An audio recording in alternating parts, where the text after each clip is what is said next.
నమస్తే, welcome to doctor star.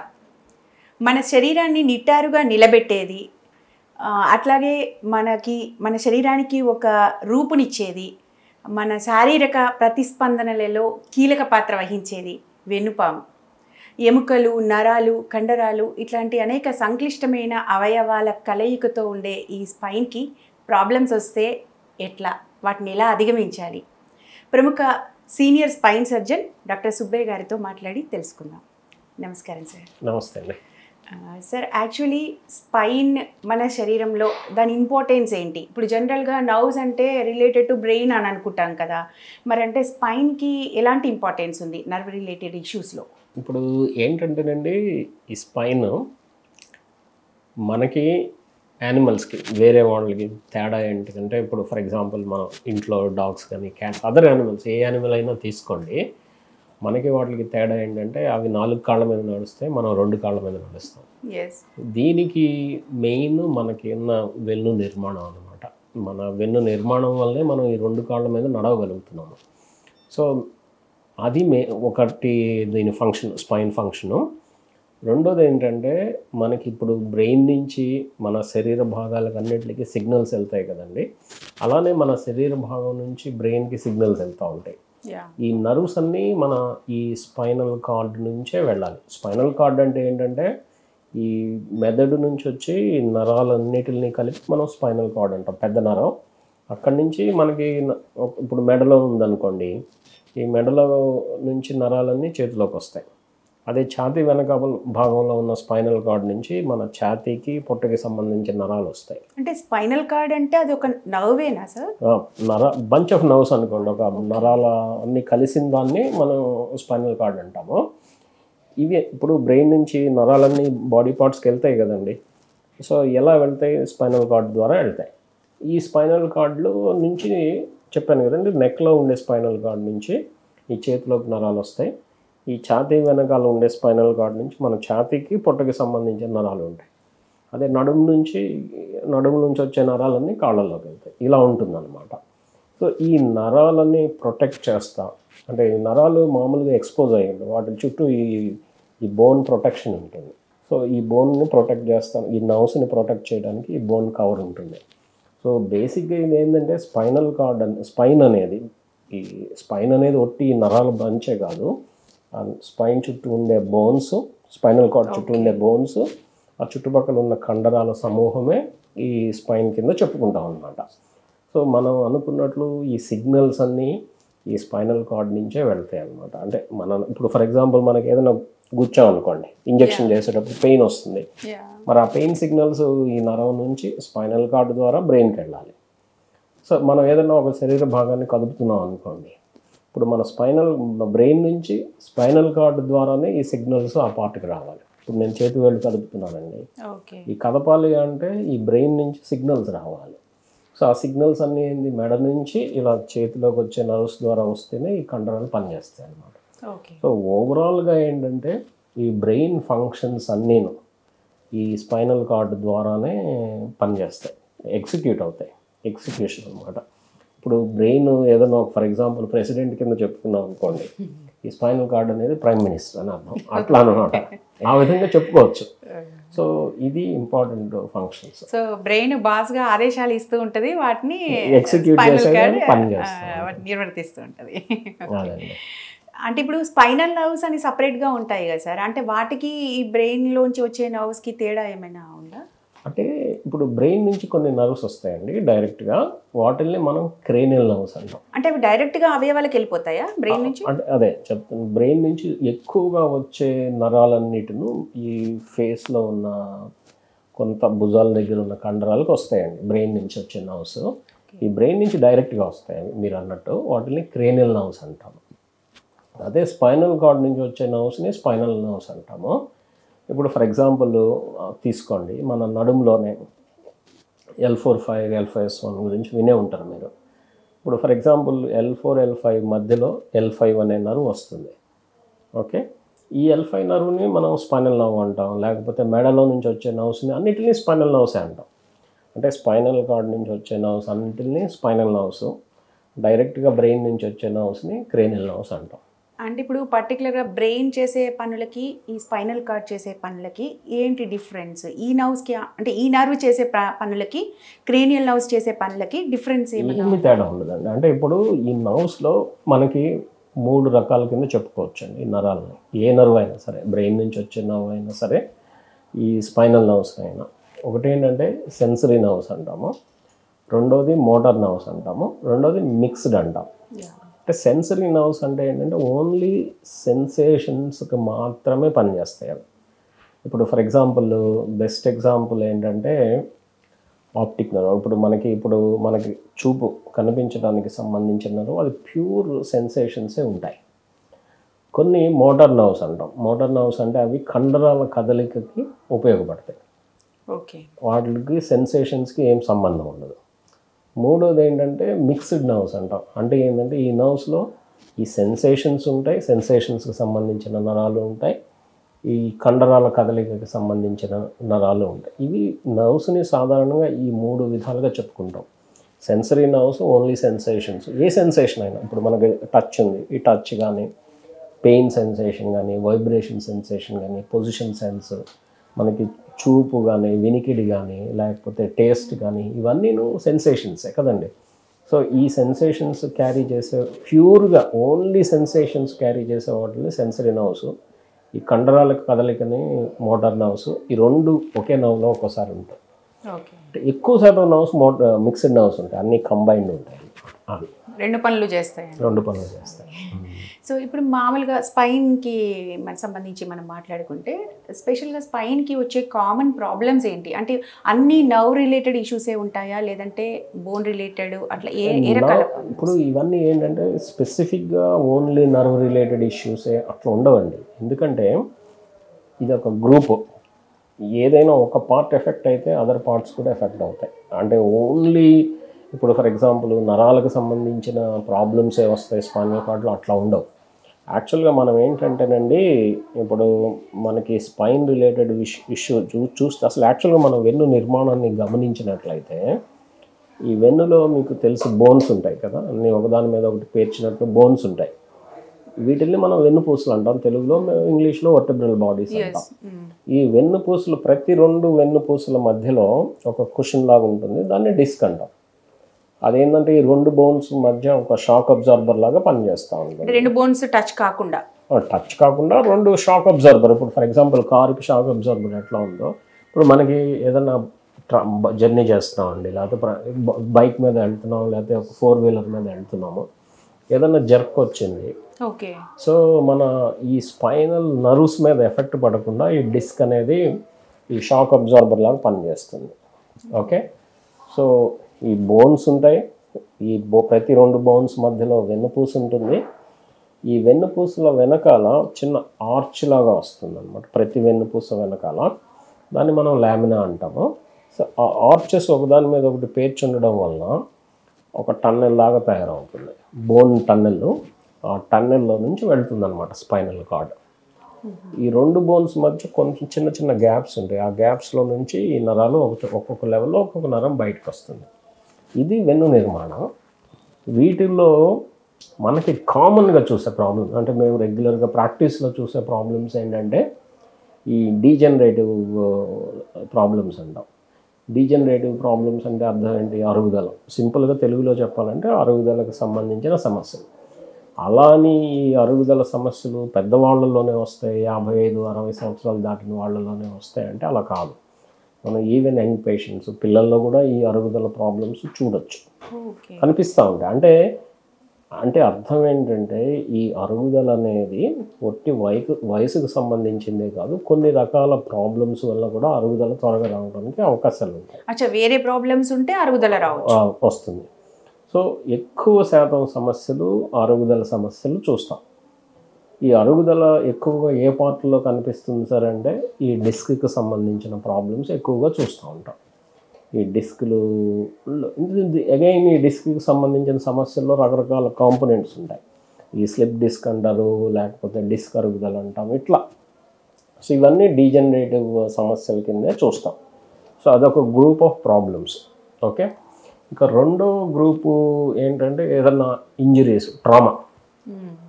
ఇప్పుడు accident అయింది అనుకుందాం, రోడ్ ట్రాఫిక్ యాక్సిడెంట్ కానీ లేకపోతే ఇంట్లో జారి కింద పడ్డారు, ఇట్లాంటి ఈ యాక్సిడెంట్స్ వలన ఈ బోన్స్ ఫ్రాక్చర్ అవ్వచ్చు. సో ఈ ఎటువంటి వాళ్ళలో అయినా జరగచ్చు. ఇప్పుడు చిన్నపిల్లలకి యాక్సిడెంట్ అయినా జరగచ్చు, పెద్దవాళ్ళలో. ఈ ఇంజరీస్లో కూడా మేము 2 రకాలుగా చెప్తాం. ఒకటి ఏంటంటే హై వెలాసిటీ ఇంజరీస్ అంటాం. హై వెలాసిటీ అంటే ఇప్పుడు మన స్పీడ్గా వెళ్తున్నారు, కారు మీద వెళ్తున్నారు, కార్లో వెళ్తున్నారు, యాక్సిడెంట్ అయింది. యూజువల్గా వాటిని హై వెలాసిటీ ఇంజరీస్ కింద చెప్పుకుంటాం. ఈ హై వెలాసిటీ ఇంజరీస్ ఏంటంటే ఎవరికైనా జరగచ్చు, ఫ్రాక్చర్స్ అవుతాయి. లో వెలాసిటీ ఇంజరీస్ అంటే నేను చెప్పాను కదా, ఇంట్లో జారి పడడం, ఏదైనా నడుము ట్విస్ట్ అవ్వడం, ఇట్లాంటి లో వెలాసిటీ ఇంజరీస్ కింద చెప్పుకుంటాం. ఎక్కువ వేగం వల్ల జరిగేవి, తక్కువ వేగం వల్ల. సో ఈ ఫ్రాక్చర్స్ కూడా ఈ 2 విధాలుగా చెప్తాం. సో మేము చూసేది ఫస్ట్ డీజనరేటివ్ సమస్యలు, రెండోది ఈ ఫ్రాక్చర్, అదే ట్రామా ఏదైనా దీనికి సంబంధించిన రకరకాల ప్రాబ్లమ్స్, అంటే బ్రాడ్గా అన్ని రకాల ప్రాబ్లమ్స్ మనం చూసేవి ప్రాక్టీస్లో చెప్పుకుందాం. మూడో ప్రాబ్లం ఏంటంటే ఈ డిఫార్మిటీస్. ఇప్పుడు డిఫార్మిటీస్ అంటే ఇప్పుడు ఫర్ ఎగ్జాంపుల్ మీరు వెన్ను నిర్మాణాన్ని చూడండి. వెన్ను నిర్మాణాన్ని చూస్తే వెన్ను అసలు ఎలా ఉంటుంది, మనం వెనక నుంచి చూసాం అనుకోండి స్ట్రైట్గా ఉంటుంది. అదే మనం పక్క నుంచి చూస్తే అది ఎస్ షేప్లో ఉంటుంది. అది నార్మల్ స్పైన్ షేప్. అది ఈ షేప్ ఏదైనా కారణాల వల్ల మారింది అనుకున్నాం, దాన్ని మేము స్పైనల్ డిఫార్మిటీ అంటాం. ఇప్పుడు ఫర్ ఎగ్జాంపుల్ ఈ స్పైన్ ఒక పక్కకి ఇలా బెండ్ అయింది అనుకుందాం, దాన్ని మనం స్కోలియోసిస్ అంటాము. అది ముందుకి బెండ్ అయితే గూనె లేకపోతే మేము కైఫోసిస్ అంటాము. ఒక్కొక్కసారి పేషెంట్స్లో ఏంటంటే ఈ 2 కాంపోనెంట్స్ కలిసి ఉంటాయి. అంటే ఈ స్కోలియోసిస్ కాంపోనెంటు, ఈ కైఫోసిస్ కాంపోనెంటు కలిసి ఉంటాయి. వాటిని కైఫోస్కోలియోసిస్ అంటాం. అంటే కాంబినేషన్. స్కోలియోసిస్ ఒక పక్కకు బెండ్ అయితే, కైఫోసిస్ ముందుకు బెండ్ అయితే, లేకపోతే గూనె అంటాము. ఈ కైఫోస్కోలియోసిస్ ఈ 2 కాంపోనెంట్స్ కలిసి ఉంటే వీటిని కైఫోస్కోలియోసిస్ అంటే ఇప్పుడు ఎయిదర్ సైడ్ కి వంగి ఉండాలి, లేదంటే ఫ్రంట్ కి, రెండు ఎట్లా సాధ్యం? అంటే ఇప్పుడు ఇలా బెండ్ అయ్యారు అనుకోండి, అది అట్లా అనమాట. సో 2 కాంపోనెంట్స్ ఉంటాయి. అది యాక్చువల్గా మీరు అనుకున్న దానికంటే ఎక్కువే చూస్తాం. ఈ 2 కాంపోనెంట్స్ ఉన్నాయి. అది ఎందుకు సార్? అంటే రకరకాల కారణాలు. అంటే నేను బ్రాడ్ కేటగిరీస్ స్పైన్కి వచ్చే ప్రాబ్లమ్స్ మనం డిస్కస్ చేసుకుంటూ వెళ్తే, సో మనం ఫస్ట్ చెప్పాం కదండి డీజనరేటివ్ ప్రాబ్లమ్స్, రెండోది ట్రామా, మూడోది ఈ డిఫార్మిటీస్, నాలుగోది ఇన్ఫెక్షన్స్ అనుకోండి. ఫర్ ఎగ్జాంపుల్ మనకి స్పైన్లో ఏదైనా ఇన్ఫెక్షన్స్ వచ్చాయి, ఇప్పుడు మనకి ఏదైనా లంగ్ ఇన్ఫెక్షన్ వచ్చింది, అట్లనే స్పైన్లో కూడా ఇన్ఫెక్షన్స్ రావచ్చు. ఈ ఇన్ఫెక్షన్స్ కూడా బ్రాడ్గా 2 రకాలుగా ఉంటాయి. ఒకటి ఏంటంటే మామూలుగా పోస్ట్ ఆపరేటివ్ ఇన్ఫెక్షన్, అంటే ఏదైనా సర్జరీ చేసిన తర్వాత స్పైన్లో ఇన్ఫెక్షన్స్ వస్తూ ఉంటాయి. ఇప్పుడు ఏంటంటే ఈ మధ్యకాలంలో పోస్ట్ ఆప్ ఇన్ఫెక్షన్స్ కూడా చాలా తక్కువైపోయినాయి. ఎందుకంటే మనకి ఈ better operation theatres, better antibiotics అందుబాటులోకి రావడం, ఇవన్నీ అయినా సరే ఈ పోస్ట్ ఆప్ ఇన్ఫెక్షన్స్ చూస్తూనే ఉంటాం. రెండోది మనకి ఏమీ రీజన్ లేకుండా మామూలుగా వచ్చే ఇన్ఫెక్షన్స్ స్పైన్లో. ఈ స్పైన్ ఇన్ఫెక్షన్స్లో కూడా ఇండియాలో ఏంటంటే ఎక్కువ శాతం మనకి టీబీ ఇన్ఫెక్షన్స్ చూస్తాం అన్నమాట. సో ఇన్ఫెక్షన్స్లో కూడా 2 రకాలు, పోస్ట్ ఆపరేటివ్, మామూలు ప్రైమరీ ఇన్ఫెక్షన్స్. సో ఇది 4వ కేటగిరీ. సో 5వ కేటగిరీకి వస్తే ట్యూమర్స్ రావచ్చు. స్పైనల్ ట్యూమర్స్ ఇప్పుడు మనకి కణితులు అనేవి శరీరంలో ఎక్కడైనా రావచ్చు. అదేవిధంగా మనకి స్పైన్లో కూడా ఈ ట్యూమర్స్ రావచ్చు. ఈ స్పైనల్ ట్యూమర్స్ కూడా మనం 2 విధాలుగా చెప్పుకుంటాం. ఒకటి ఏంటంటే బినైన్ ఒకటి, మ్యాలిగ్నెంట్ ఒకటి. ఇప్పుడు ఈ మ్యాలిగ్నెంట్ క్యాన్సర్స్ అనేవి సాధారణంగా వేరే శరీర భాగంలో ఎక్కడో క్యాన్సర్ ఉండి ఈ స్పైన్కి స్ప్రెడ్ అవ్వడం, వాటిని సెకండరీస్ అంటాం.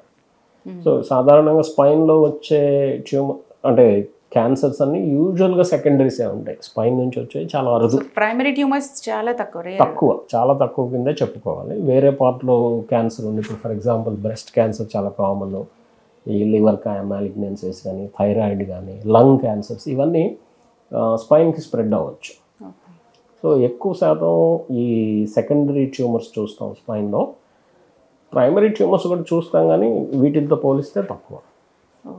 సో ట్యూమర్స్ కూడా ఈ విధంగా ఈ గ్రూప్స్ మనం బ్రాడ్గా చూసుకుంటే సో డీజనరేటివ్ ప్రాబ్లమ్స్ కానీ, ఈ ట్రామా కానీ, ఈ ఇన్ఫెక్షన్స్ కానీ, డిఫార్మిటీస్, స్పైనల్ డిఫార్మిటీస్ కానీ, ట్యూమర్స్ కానీ, ఇవి కాకుండా మిస్లేనియస్ అంటే ఈ వీటిలో ఏ గ్రూప్లో పడని వాటిని మనం మిస్లేనియస్ కింద చెప్పుకుంటాం.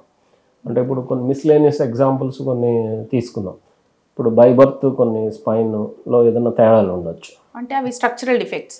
స్ట్రక్చరల్ డిఫెక్ట్స్ ఉండొచ్చు, ఫంక్షనల్ డిఫెక్ట్స్ కూడా ఉండొచ్చు. అంటే స్ట్రక్చర్ బాగానే ఉంటుంది, ఆ పార్ట్ సరిగా పనిచేయకపోవచ్చు. ఓకే. సో బై బర్త్ ఉండే డిఫెక్ట్స్ ఉంటాయన్నమాట. సో ఈ విధంగా మనం అంటే ఒక కేటగిరీ మనం కంజెనిటల్ మాల్ఫార్మేషన్స్ కింద కూడా చెప్పుకోవచ్చు. అండ్ ఫైనల్గా మిస్లేనియస్ ఏదైనా వీటిల్లో దేంట్లోనూ పడనివి మిస్లేనియస్ కింద చెప్పుకోవచ్చు అనమాట. ఇవన్నీ బ్రాడ్గా మనం చూస్తే స్పైన్కి సంబంధించిన ప్రాబ్లమ్స్. ఇంకోటి స్పైనల్ స్టినోసిస్ అని ఒకటి విన్నాను సార్. యాక్చువల్గా అది స్పైన్లో స్టినోసిస్ ఏంటి అది? అంటే స్టినోసిస్ అంటే ఏంటి అర్థం? నారోయింగ్. ఇప్పుడు జనరల్గా బ్లడ్ వెసల్స్లో మనం నారో అవుతాయి అంటాం కదా. బ్లడ్ వెసల్స్ ఎక్కువగా ఇది కామన్గా వాడేది స్పైన్లోనే వాడతాం ఈ పదం. బ్లడ్ వెసల్ ఏదైనా సరే నారో అవడం ఒక మార్గం. ఇప్పుడు మీరు అన్నారు బ్లడ్ వెసల్స్ అనుకుంటే వాటర్ పైప్ అనుకోండి, వాటర్ వెళ్తుంది అనుకోండి, అది నారో అయింది అనుకోండి, దాని వేగం తగ్గుతుంది కదా. సో అదేవిధంగా ఇప్పుడు స్పైన్లో ఏమవుతుందంటే, నేను చెప్పాను ఇందాక మన స్పైన్ నిర్మాణం చూసినప్పుడు ఈ నరాలు ఒక మార్గం నుంచి బయటకు వస్తాయి, ఈ రెండు బోన్స్ మధ్య అనేది. సో దాని దారి ఏమన్నా నారో అయింది అనుకోండి, అప్పుడు దాన్ని స్పైనల్ స్టినోసిస్ అంటాం. ఎక్కడుంటే అక్కడ, ఇప్పుడు నెక్లో ఉందనుకోండి ఈ స్టినోసిస్, సర్వైకల్ స్పైనల్ స్టినోసిస్ అంటాం, ఈ లంబర్ స్టినోసిస్. అట్లా ఈ స్టినోసిస్ రావడానికి కారణాలు ఏంటి అంటే ఎక్కువ శాతం డీజనరేటివ్ సమస్యలే. డీజనరేటివ్ ప్రాసెస్ వలన ఈ స్టినోసిస్ ఎక్కువగా వస్తుంది అన్నమాట. సో ఇప్పుడు మీరు ఫస్ట్ కేటగిరీ మెయిన్గా డీజనరేటివ్ డిసీజెస్ అన్నారు. ఈ డీజనరేషన్లో డిస్క్లు డీజనరేషన్ ఇట్స్ ఓకే, అంటే ఈ బోన్స్ కూడా డీజనరేట్ అవ్వడము అట్లాంటివి కూడా చూస్తామా? నర్వ్స్లో కూడా ఏమైనా అట్లాంటి ఇష్యూస్ ఏమైనా రావచ్చా? అంటే డీజనరేటివ్ నర్వ్ డిసీజెస్ ఉన్నాయి, అది వేరే గ్రూప్ కింద చూడొచ్చు. కానీ మనం చూసేది ఈ డిస్క్ అరుగుదలతో పాటు ఈ ప్రతి రెండు వెన్నుపూసలు అని చెప్పాను కదండి, ఈ రెండు బోన్స్ మధ్య జాయింట్స్ ఉంటాయి, ఫాసెట్ జాయింట్స్. ఆ జాయింట్స్ ఇప్పుడు నీ జాయింట్, హిప్ జాయింట్ ఎలానో అవి కూడా అరగచ్చు. ఈ అరుగుదలకి రియాక్షన్ కింద ఎక్స్ట్రా బోన్ ఫామ్ అవటం, బోన్స్ డిఫార్మ్ అంటే ఎక్స్ట్రా బోన్ ఫామ్ అవటం, వీటిని ఆస్టియోఫైట్స్ అంటాం. స్పర్ మామూలు కామన్ ఇంగ్లీష్ వర్డ్, దీన్ని osteophytes medical word osteophytes. So bone spur formation రావచ్చు. సో ఈ స్పర్స్ ఏంట ఎక్స్ట్రా బోన్ కదా, ఈ ఎక్స్ట్రా బోన్స్ ఏం చేస్తాయి, ఒక్కోసారి నవ్వుని ప్రెస్ చేస్తాయి. ఇప్పుడు మామూలుగా అరుగుదల ఉందండి, ఈ అరుగుదల వలన ఎక్స్ట్రా బోన్ ఫామ్ అయింది, ఆస్టియోఫైట్స్ లేకపోతే బోన్ స్పర్ ఫామ్ అయింది. ఈ స్పర్ అనేది ఏదైనా ఒక నర్వ్కి దగ్గరలో తయారైంది అనుకో, ఆ నర్వ్ని ప్రెస్ చేస్తుంది. సో నర్వ్ని ప్రెస్ చేస్తే ఇప్పుడు నర్వ్ రిలేటెడ్ కంప్లైంట్స్ మనకు వస్తాయి అన్నమాట. సరే, ఇప్పుడు నా డౌట్ ఏంటంటే జాయింట్ అరిగిపోతే కొత్తగా బోన్ ఫామ్ అవడం ఏంటి? అరిగిపోయింది జాయింట్ కదా, ఇప్పుడు ఏదైనా హీలింగ్ ప్రాసెస్ అంటే జాయింట్ హీల్ అవ్వాలి కానీ కొత్త బోన్ అట్లా కదా. ఇప్పుడు ఈ జాయింట్ అనేది రెండు బోన్స్ మధ్య ఉంటేనే దాని జాయింట్ కదా. జాయింట్ ఇప్పుడు మీరు నీ జాయింట్ అరుగుతుంది అనుకోండి, మీరు నీ జాయింట్ అరుగుతుందని ఎలా చెప్తారు డాక్టర్స్? కార్టిలేజ్ ఎలా పోయింది మనకి ఎక్స్రే తీస్తే ఇప్పుడు ఆ గ్యాప్ తగ్గుతుంది, అది ఫస్ట్ ఫేజ్. సెకండ్, ఇప్పుడు నార్మల్గా ఈ ఫేజెస్లో ఎలా ఉంటుందంటే అండి, ఫేజ్ ఆఫ్ ఇన్స్టెబిలిటీ అంటాము. ఫస్ట్ ఏంటంటే ఆ జాయింట్లో రావాల్సిన దానికంటే ఎక్కువ కదలిక వస్తుంది అనమాట. అంటే ఫస్ట్ ఫేజ్లో ఇప్పుడు జాయింట్ అరగడం మొదలు పెడితే ఫేజ్ ఆఫ్ ఇన్స్టెబిలిటీ అంటాం. ఆ తర్వాత ఏంటంటే ఆ ఇన్స్టెబిలిటీ రాకుండా మన బాడీ ఏం చేస్తుంది, దాన్ని స్టెబిలైజ్ చేయడానికి ట్రై చేస్తుంది. అది ఫేజ్ ఆఫ్ స్టెబిలైజేషన్ అంటాం. అందుకని మూమెంట్ ఎక్కువ అవుతుంది నార్మల్గా, అది ఫస్ట్ ఫేజ్లో. అది స్టెబిలైజ్ చేయండి, బాడీ న్యాచురల్ రియాక్షన్ ఏంటంటే అక్కడ అబ్నార్మల్ మూమెంట్ వస్తుంది, దాన్ని మనం స్టెబిలైజ్ చేయాలి. ఎలా స్టెబిలైజ్ చేస్తుందంటే అది ఎక్స్ట్రా సపోర్ట్ గురించి ఎక్స్ట్రా బోన్ ఫామ్ చేస్తుంది. అది న్యాచురల్ బాడీ టెండెన్సీ, అది కామన్ రియాక్షన్ అనమాట. సో ఈ ఎక్స్ట్రా బోన్ ఫార్మేషనే ఎక్కడైనా సరే ఆస్టియోఫైట్స్ అంటాం. నీ జాయింట్లో వచ్చినా, లేకపోతే హిప్ జాయింట్లో వచ్చినా, షోల్డర్ లేకపోతే స్పైన్లో వచ్చినా, ఓ ఏ జాయింట్లో అయినా రావచ్చు ఇది. ఎక్కడైనా ఎక్కడ అరిగినా ఇలా రావచ్చు ఈ ఆస్టియోఫైట్స్ అనేవి. సో అదే స్పైన్లో వస్తే ప్రాబ్లం ఏంటంటే, ఇప్పుడు నీ జాయింట్లో వచ్చింది, అక్కడ దగ్గరలో పెద్ద మేజర్ ఇంపార్టెంట్ నర్వ్స్ ఉంటాయి, కానీ మేజర్ నర్వ్స్ ఇంపార్టెంట్ నర్వ్స్ ఉండవు. కానీ స్పైన్ ఏంటి, అన్ని నర్వ్స్ ఉంటాయి అవన్నీ చుట్టుపక్కల. సో నర్వ్ మీద ప్రెషర్ ఉంటుంది, నర్వ్ రిలేటెడ్ కంప్లైంట్స్ వస్తాయి, అట్లా అన్నమాట. నర్వ్ ఇది అయ్యేసరికి అది ఎటువైపు వెళ్తుంటే అటు పెయిన్ రావడము ఆ కైండ్ ఆఫ్. ఇప్పుడు ఫర్ ఎగ్జాంపుల్ ఈ చేతిలోకి వచ్చే నర్వ్స్ నేను చెప్పాను కదండి, చేతిలోకి వచ్చే నర్వ్స్ అన్నీ మెడ నుంచే వస్తాయి. ఇప్పుడు ఫర్ ఎగ్జాంపుల్ ఈ చూపుడు వేలుకి వచ్చే నవ్వు మెడలో ప్రెస్ అయింది అనుకోండి, మీకు ఇలా రేడియేటింగ్ పెయిన్ కరెక్ట్గా ఈ చూపుడు వేలికిలో మీకు తిమ్మిర్లు, మంటల్లాగా రావడం, ఏదైనా మొద్దుబారినట్లు ఉండడం అట్లా ఉంటాయి. ఇప్పుడు ఏ ఏరియాకి వస్తుందో ఆ నర్వ్, ఆ ఏరియాలో మనం సెన్సేషన్స్ ఫీల్ అవుతాం అన్నమాట. కొంతమంది ఇప్పుడు నేను పేషెంట్స్ ఎలా ఉంటారంటే, ఇప్పుడు చేతుల్లో తిమ్మిర్లు వస్తున్నాయి అంటారు, నేను వాళ్ళని అడుగుతాను ఏ ఏ ఏ ఫింగర్స్ వస్తున్నాయి అంటే, వాళ్ళు నన్ను వింతగా చూస్తారు, అలా కూడా వస్తాయా అని చెప్పి. కానీ ఎందుకంటే ఈ చేతిలో ఈ దాదాపుగా ఈ 5 ఫింగర్లలో ఫర్ ఎగ్జాంపుల్ ఈ బొటన వేలు వరకు C6 అనే నర్వ్ వస్తుంది, ఈ మిడిల్ ఫింగర్లో C7, ఇటువైపు C8. ఇప్పుడు అన్ని ఫింగర్స్లో తిమ్మిర్లు రావడం చాలా అసాధారణం. ఓకే, కొన్ని ఫింగర్సే వస్తాయి. సో మనకి ఇప్పుడు ఫర్ ఎగ్జాంపుల్ ఈ బొటన వేలు దగ్గరే వస్తుంది సార్ తిమ్మిరి అని చెప్పారనుకోండి, నాకు ఒక ఐడియా వస్తుంది, ఓకే ఇది C6 నర్వ్ ప్రెస్ అవుతుంది ఎక్కడో అని.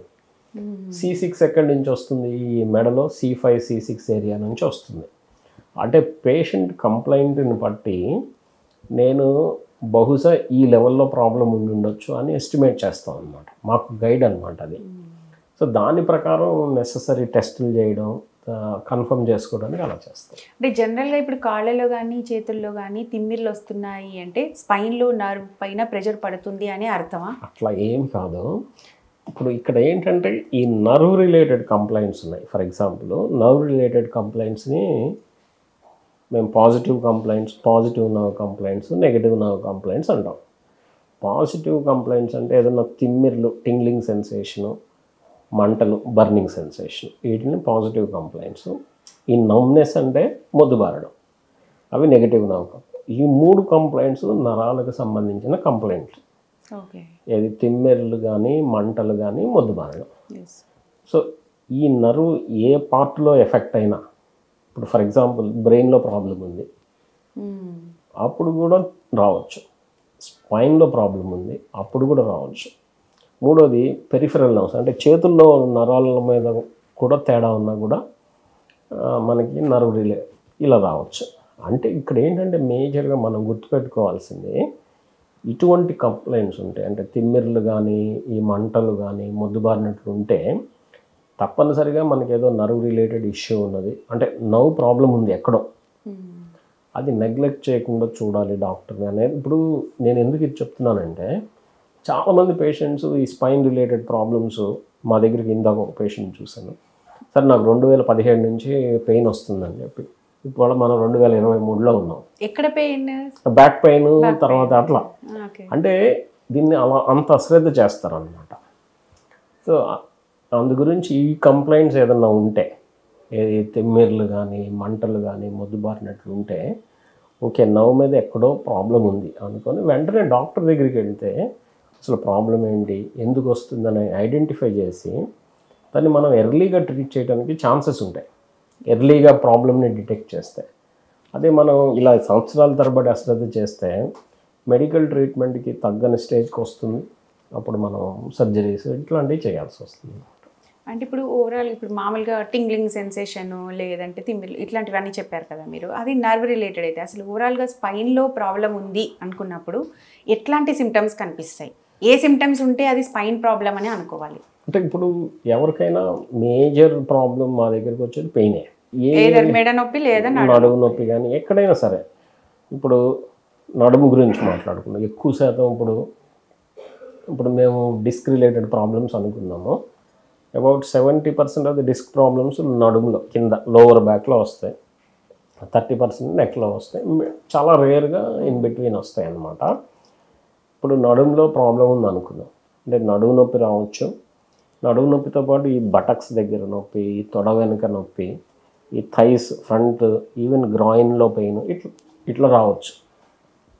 కొంతమంది ఏమంటారంటే, సార్ నాకు ఈ బటక్ దగ్గర పెయిన్ ఉంది కదా, మీరు ఎందుకు నడుముకి ఎక్స్రే తీస్తున్నారు, నాకు అక్కడ నొప్పి లేదు కదా, ఇట్లా అంటే పేషెంట్స్ కామన్ డౌట్స్ చాలామంది అడుగుతూ ఉంటారు. కానీ మనకి నడుములోనే ప్రాబ్లం ఉంటే అక్కడే మధ్యలోనే ఉండాలి నొప్పి, అలా ఏం రూల్ లేదు. పెయిన్ ఒక దగ్గర ఉండొచ్చు, దాని మూలం ఇంకో దగ్గర, ప్రాబ్లము వేరే చోట ఉండొచ్చు అనమాట. సో నడుములో ప్రాబ్లం ఉంటే నడుము నొప్పి రావడం, బటక్స్ దగ్గర, గ్రాయిన్ దగ్గర, థై దగ్గర ఇలా పెయిన్స్ రావచ్చు. మనం అనుకున్నట్లు ఒక్కోసారి నవ్వు మీద ప్రెషర్ ఉంటే ఈ రేడియేటింగ్ పెయిన్, మీరు బ్యాక్ నుంచి కాళ్ళల్లోకి రేడియేటింగ్ పెయిన్ మీరు వినే ఉంటారు, సయాటికా అంటాం. అంటే చాలామంది సార్ నాకు సయాటికా ప్రాబ్లం ఉంది అని చెప్పి అంటూ ఉంటారు. కానీ అది ప్రాబ్లం కాదు, చెప్పాను కదా, ఏదో లోపల ఎనీ రేడియేటింగ్ పెయిన్, కాళ్ళలోకి రేడియేట్ అయ్యే పెయిన్ని సయాటికా అంటారు. ఓకే. ఇప్పుడు సయాటికా అనేది ఒక జబ్బు కాదు, ఒక జబ్బు యొక్క లక్షణం. ఇప్పుడు మీకు ఫీవర్ వచ్చింది, ఫీవర్ జబ్బు కాదు కదా, ఏదో ఒక లోపల ప్రాబ్లంకి లక్షణం అనమాట. అట్లానే ఈ సయాటికా అనేది రేడియేటింగ్ పెయిన్. ఈ రేడియేటింగ్ పెయిన్ ఎందుకు వస్తుంది? నవ్వు మీద కంప్రెషన్ ఎక్కడన్నా ఉంటే. ఆ నవ్వు మీద కంప్రెషన్ ఎందుకు వస్తుంది, అది ఎందుకు వస్తుంది అనేది మనం చూడాలి. సో ఈ రేడియేటింగ్ పెయిన్ ఉండొచ్చు, ఈ నవ్వు కంప్రెషన్ వల్ల తిమ్మిర్లు, మంటలు, మొద్దుబారినట్లు ఉండటం ఇట్లాంటివి ఉండొచ్చు.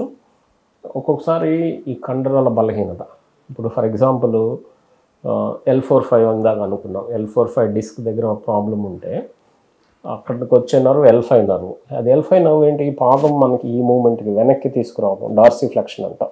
పాదం వెనక్కి తీసుకురావడం, ఈ వేళ్ళు వెనక్కి వచ్చే మూమెంట్కి పనికి వస్తుంది అది. సో వాళ్ళకి ఒక్కొక్కసారి ఏంటంటే ఈ మూమెంట్ వీక్నెస్ ఉండొచ్చు, ఆ కండరాలు బలహీన పాదం కదల్చలేరు సరిగా, పాదం ఇలా వెనక్కి అనలేరు, మళ్ళీ ముందు కనగలుగుతారు.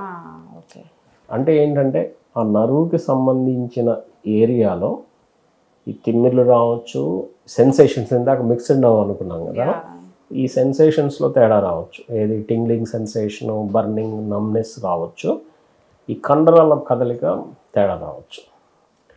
సో ఇవి రావచ్చు అనమాట. అంటే బ్యాక్ ప్రాబ్లమ్స్ గురించి చెప్పుకుంటే ఈ పెయిన్స్తో పాటు ఈ కండరాల్లో బలహీనత, ఈ సెన్సేషన్స్లో తేడా రావడం, రేర్గా ఏంటంటే యూరిన్ మోషన్ డిస్టర్బెన్సెస్ కూడా రావచ్చు. సో ఇది బ్యాక్ ప్రాబ్లమ్స్లో కంప్లైంట్స్ ఉంటే. నెక్లో ఉంటే ఇంకా నెక్, ఈ అగైన్ ఇక్కడ ఇంకేంటంటే నెక్లోనే రావాలని లేదు, ఈ షోల్డర్ ఏరియాలో, ఈ భుజాలు రెక్కలు అంటారు కదా, స్కాప్యులా, ఆ ఏరియాలో రావచ్చు, ఈ రెండు రెక్కల మధ్యలో అంటే భుజాల మధ్యలో రావచ్చు, ఈవెన్ ఈ ఏరియాలో, ఈ upper part of the chest ఈ ఏరియాలో, అంటే నెక్లో ప్రాబ్లం ఉంటాయి. మళ్ళీ అగైన్ ఇక్కడ నాకు ఇదే ప్రాబ్లం. ఒక్కొక్కసారి పేషెంట్స్ ఈ ఏరియాలో పెయిన్ ఉందంటే నేను నెక్కి ఎక్స్రే తీస్తాను. పేషెంట్స్ అగైన్ అడిగే క్వశ్చన్, సార్ ఇక్కడ ఉంటే మీరు ఇక్కడ తీస్తున్నారు ఏంటి అని, చేతికి కదా నొప్పి ఉన్నది నెక్కి. సో ఇది రీజన్ అనమాట, ఇలా చేస్తాము. అగైన్ ఇక్కడ రేడియేటింగ్ పెయిన్ అలా రావచ్చు, తిమ్మిర్లు, మంటలు అట్లా ఉంటాయి. సో ఏదేమైనా సరే పెయిన్స్ ఉండొచ్చు, ఈ నర్వ్ రిలేటెడ్ కంప్లైంట్స్ ఏదైనా సెన్సేషన్స్లో తేడాలు ఉండొచ్చు, ఈ కండరాల కదలికలో తేడాలు ఉండొచ్చు. ఇవి కామన్ కంప్లైంట్స్ అండి. ఇప్పుడు ఇన్ఫెక్షన్స్ గురించి చెప్పాను నేను. ఇన్ఫెక్షన్స్ ఉంటే ఫీవర్ రావచ్చు, ఆకలి తగ్గడం, బరువు తగ్గడం, ఇట్లాంటి కంప్లైంట్స్ కూడా చూస్తాం ఇన్ఫెక్షన్స్ ఉంటే.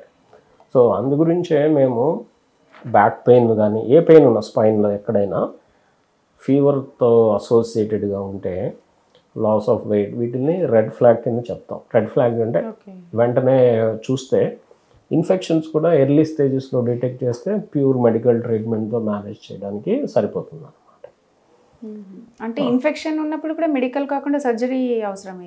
మరి ఇప్పుడు ఏమవుతుంది, ఇప్పుడు ఏదైనా ఇప్పుడు వేరే పార్ట్స్లో ఇన్ఫెక్షన్ వేరు, స్పైన్లో ఇన్ఫెక్షన్ వేరు.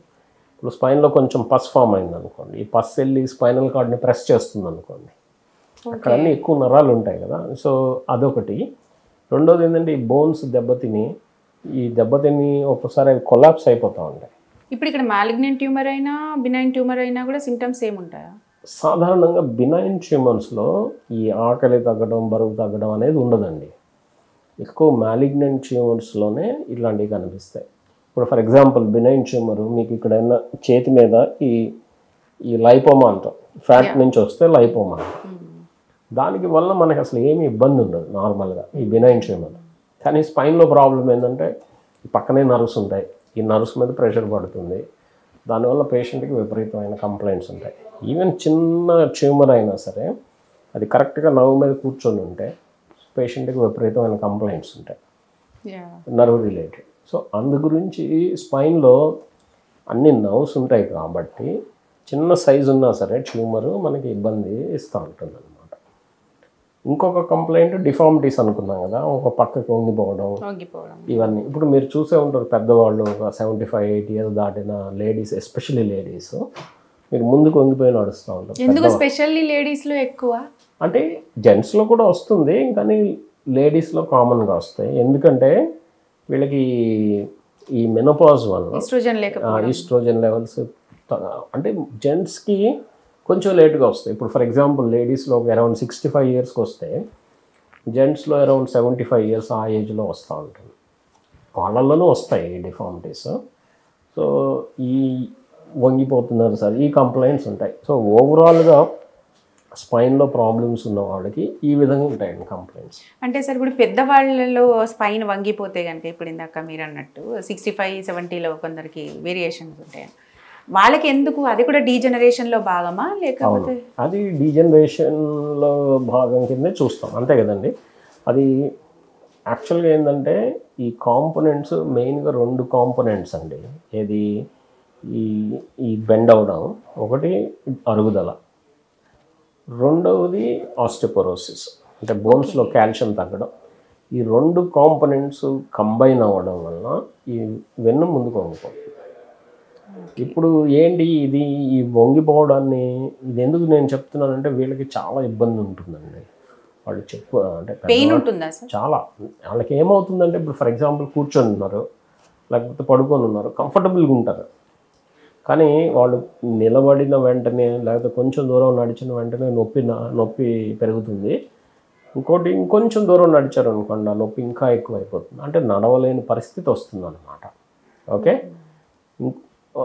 కొంతమందికి ఎట్లాంటి స్టేజ్ వస్తుందంటే వాళ్ళ బెడ్ దగ్గర నుంచి లేచి టాయిలెట్కి వెళ్ళడం కూడా ఇబ్బంది అవుతుంది. అంత కంప్లైంట్స్ కూడా రావచ్చు. ఇవన్నీ నేను ఎందుకు చెప్తున్నానంటే ఈ బెండ్ని మనం సరి చేయొచ్చు అనమాట. సర్జరీ అంటే ఇది మెకానికల్ ప్రాబ్లమ్, స్పైన్ బెండ్ అయిపోయింది, మనం మెడిసిన్స్ ఇస్తే బెండ్ సరి అవ్వడం అనేది ఎక్కడ ఉండదు.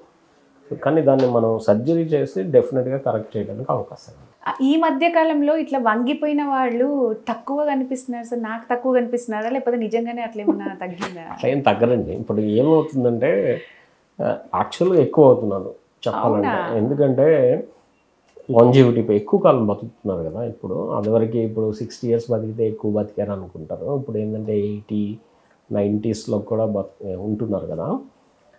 అందువల్ల డెఫినెట్గా అంటే అందరూ ఇలా బెండ్ అయిపోవాల్సిన అవసరం లేదండి పూర్తిగా. ఓకే, వాళ్ళు మీకు చూస్తే నడుస్తున్నప్పుడు స్ట్రైట్గా నడుస్తున్నట్టు అనిపిస్తారు, కానీ లోపల స్పైన్ ఏమవుతుందంటే ఫ్లాట్గా, అంటే ఆ కర్వేజ్ నేను చెప్పాను కదండి ఈ ఎస్ షేప్లో ఉంటుందని. ఈ ఎస్ షేప్లో ఉన్నది స్ట్రైట్ అయిపోతుంది.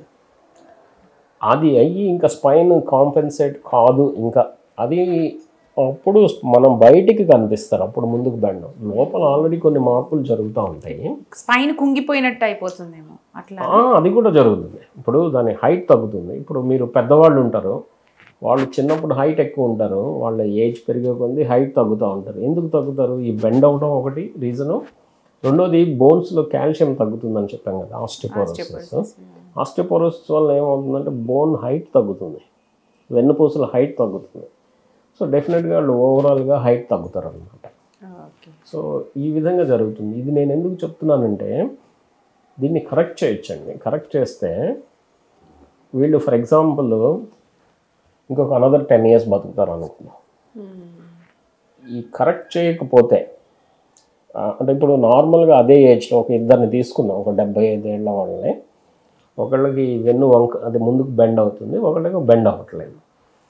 ఈ బెండ్ అవ్వని వాళ్ళతో పోలిస్తే ఈ బెండ్ అయిన వాళ్ళు త్వరగా చనిపోయే ప్రమాదం ఉంది. ఎందుకు జరుగుతుంది ఇది అంటే వాళ్ళకి యాక్టివిటీ తగ్గుతుంది. కొంచెం దూరం నడిచిన వెంటనే వాళ్ళకి నొప్పి వస్తుంది కదా, దానివల్ల వాళ్ళకి ఫిజికల్ యాక్టివిటీ తగ్గిపోతుంది. సో ఫిజికల్ యాక్టివిటీ తగ్గడం వల్ల వాళ్ళు త్వరగా చనిపోయే ప్రమాదం ఉందన్నమాట. అది క్లియర్గా ప్రూవెన్, అదేదో నేను చెప్పింది కాదు, సైంటిఫిక్గా ప్రూవెన్ అన్నమాట. ఇవి కరెక్ట్ చేస్తే వీళ్ళు ఎక్కువ కాలం బతికే అవకాశాలు ఉంటాయి. ఇప్పుడు లెట్సే వాళ్ళు ఈ బెండ్ ఉన్న వాళ్ళు ఒక 5 yearsలో చనిపోతారు అనుకుందాం.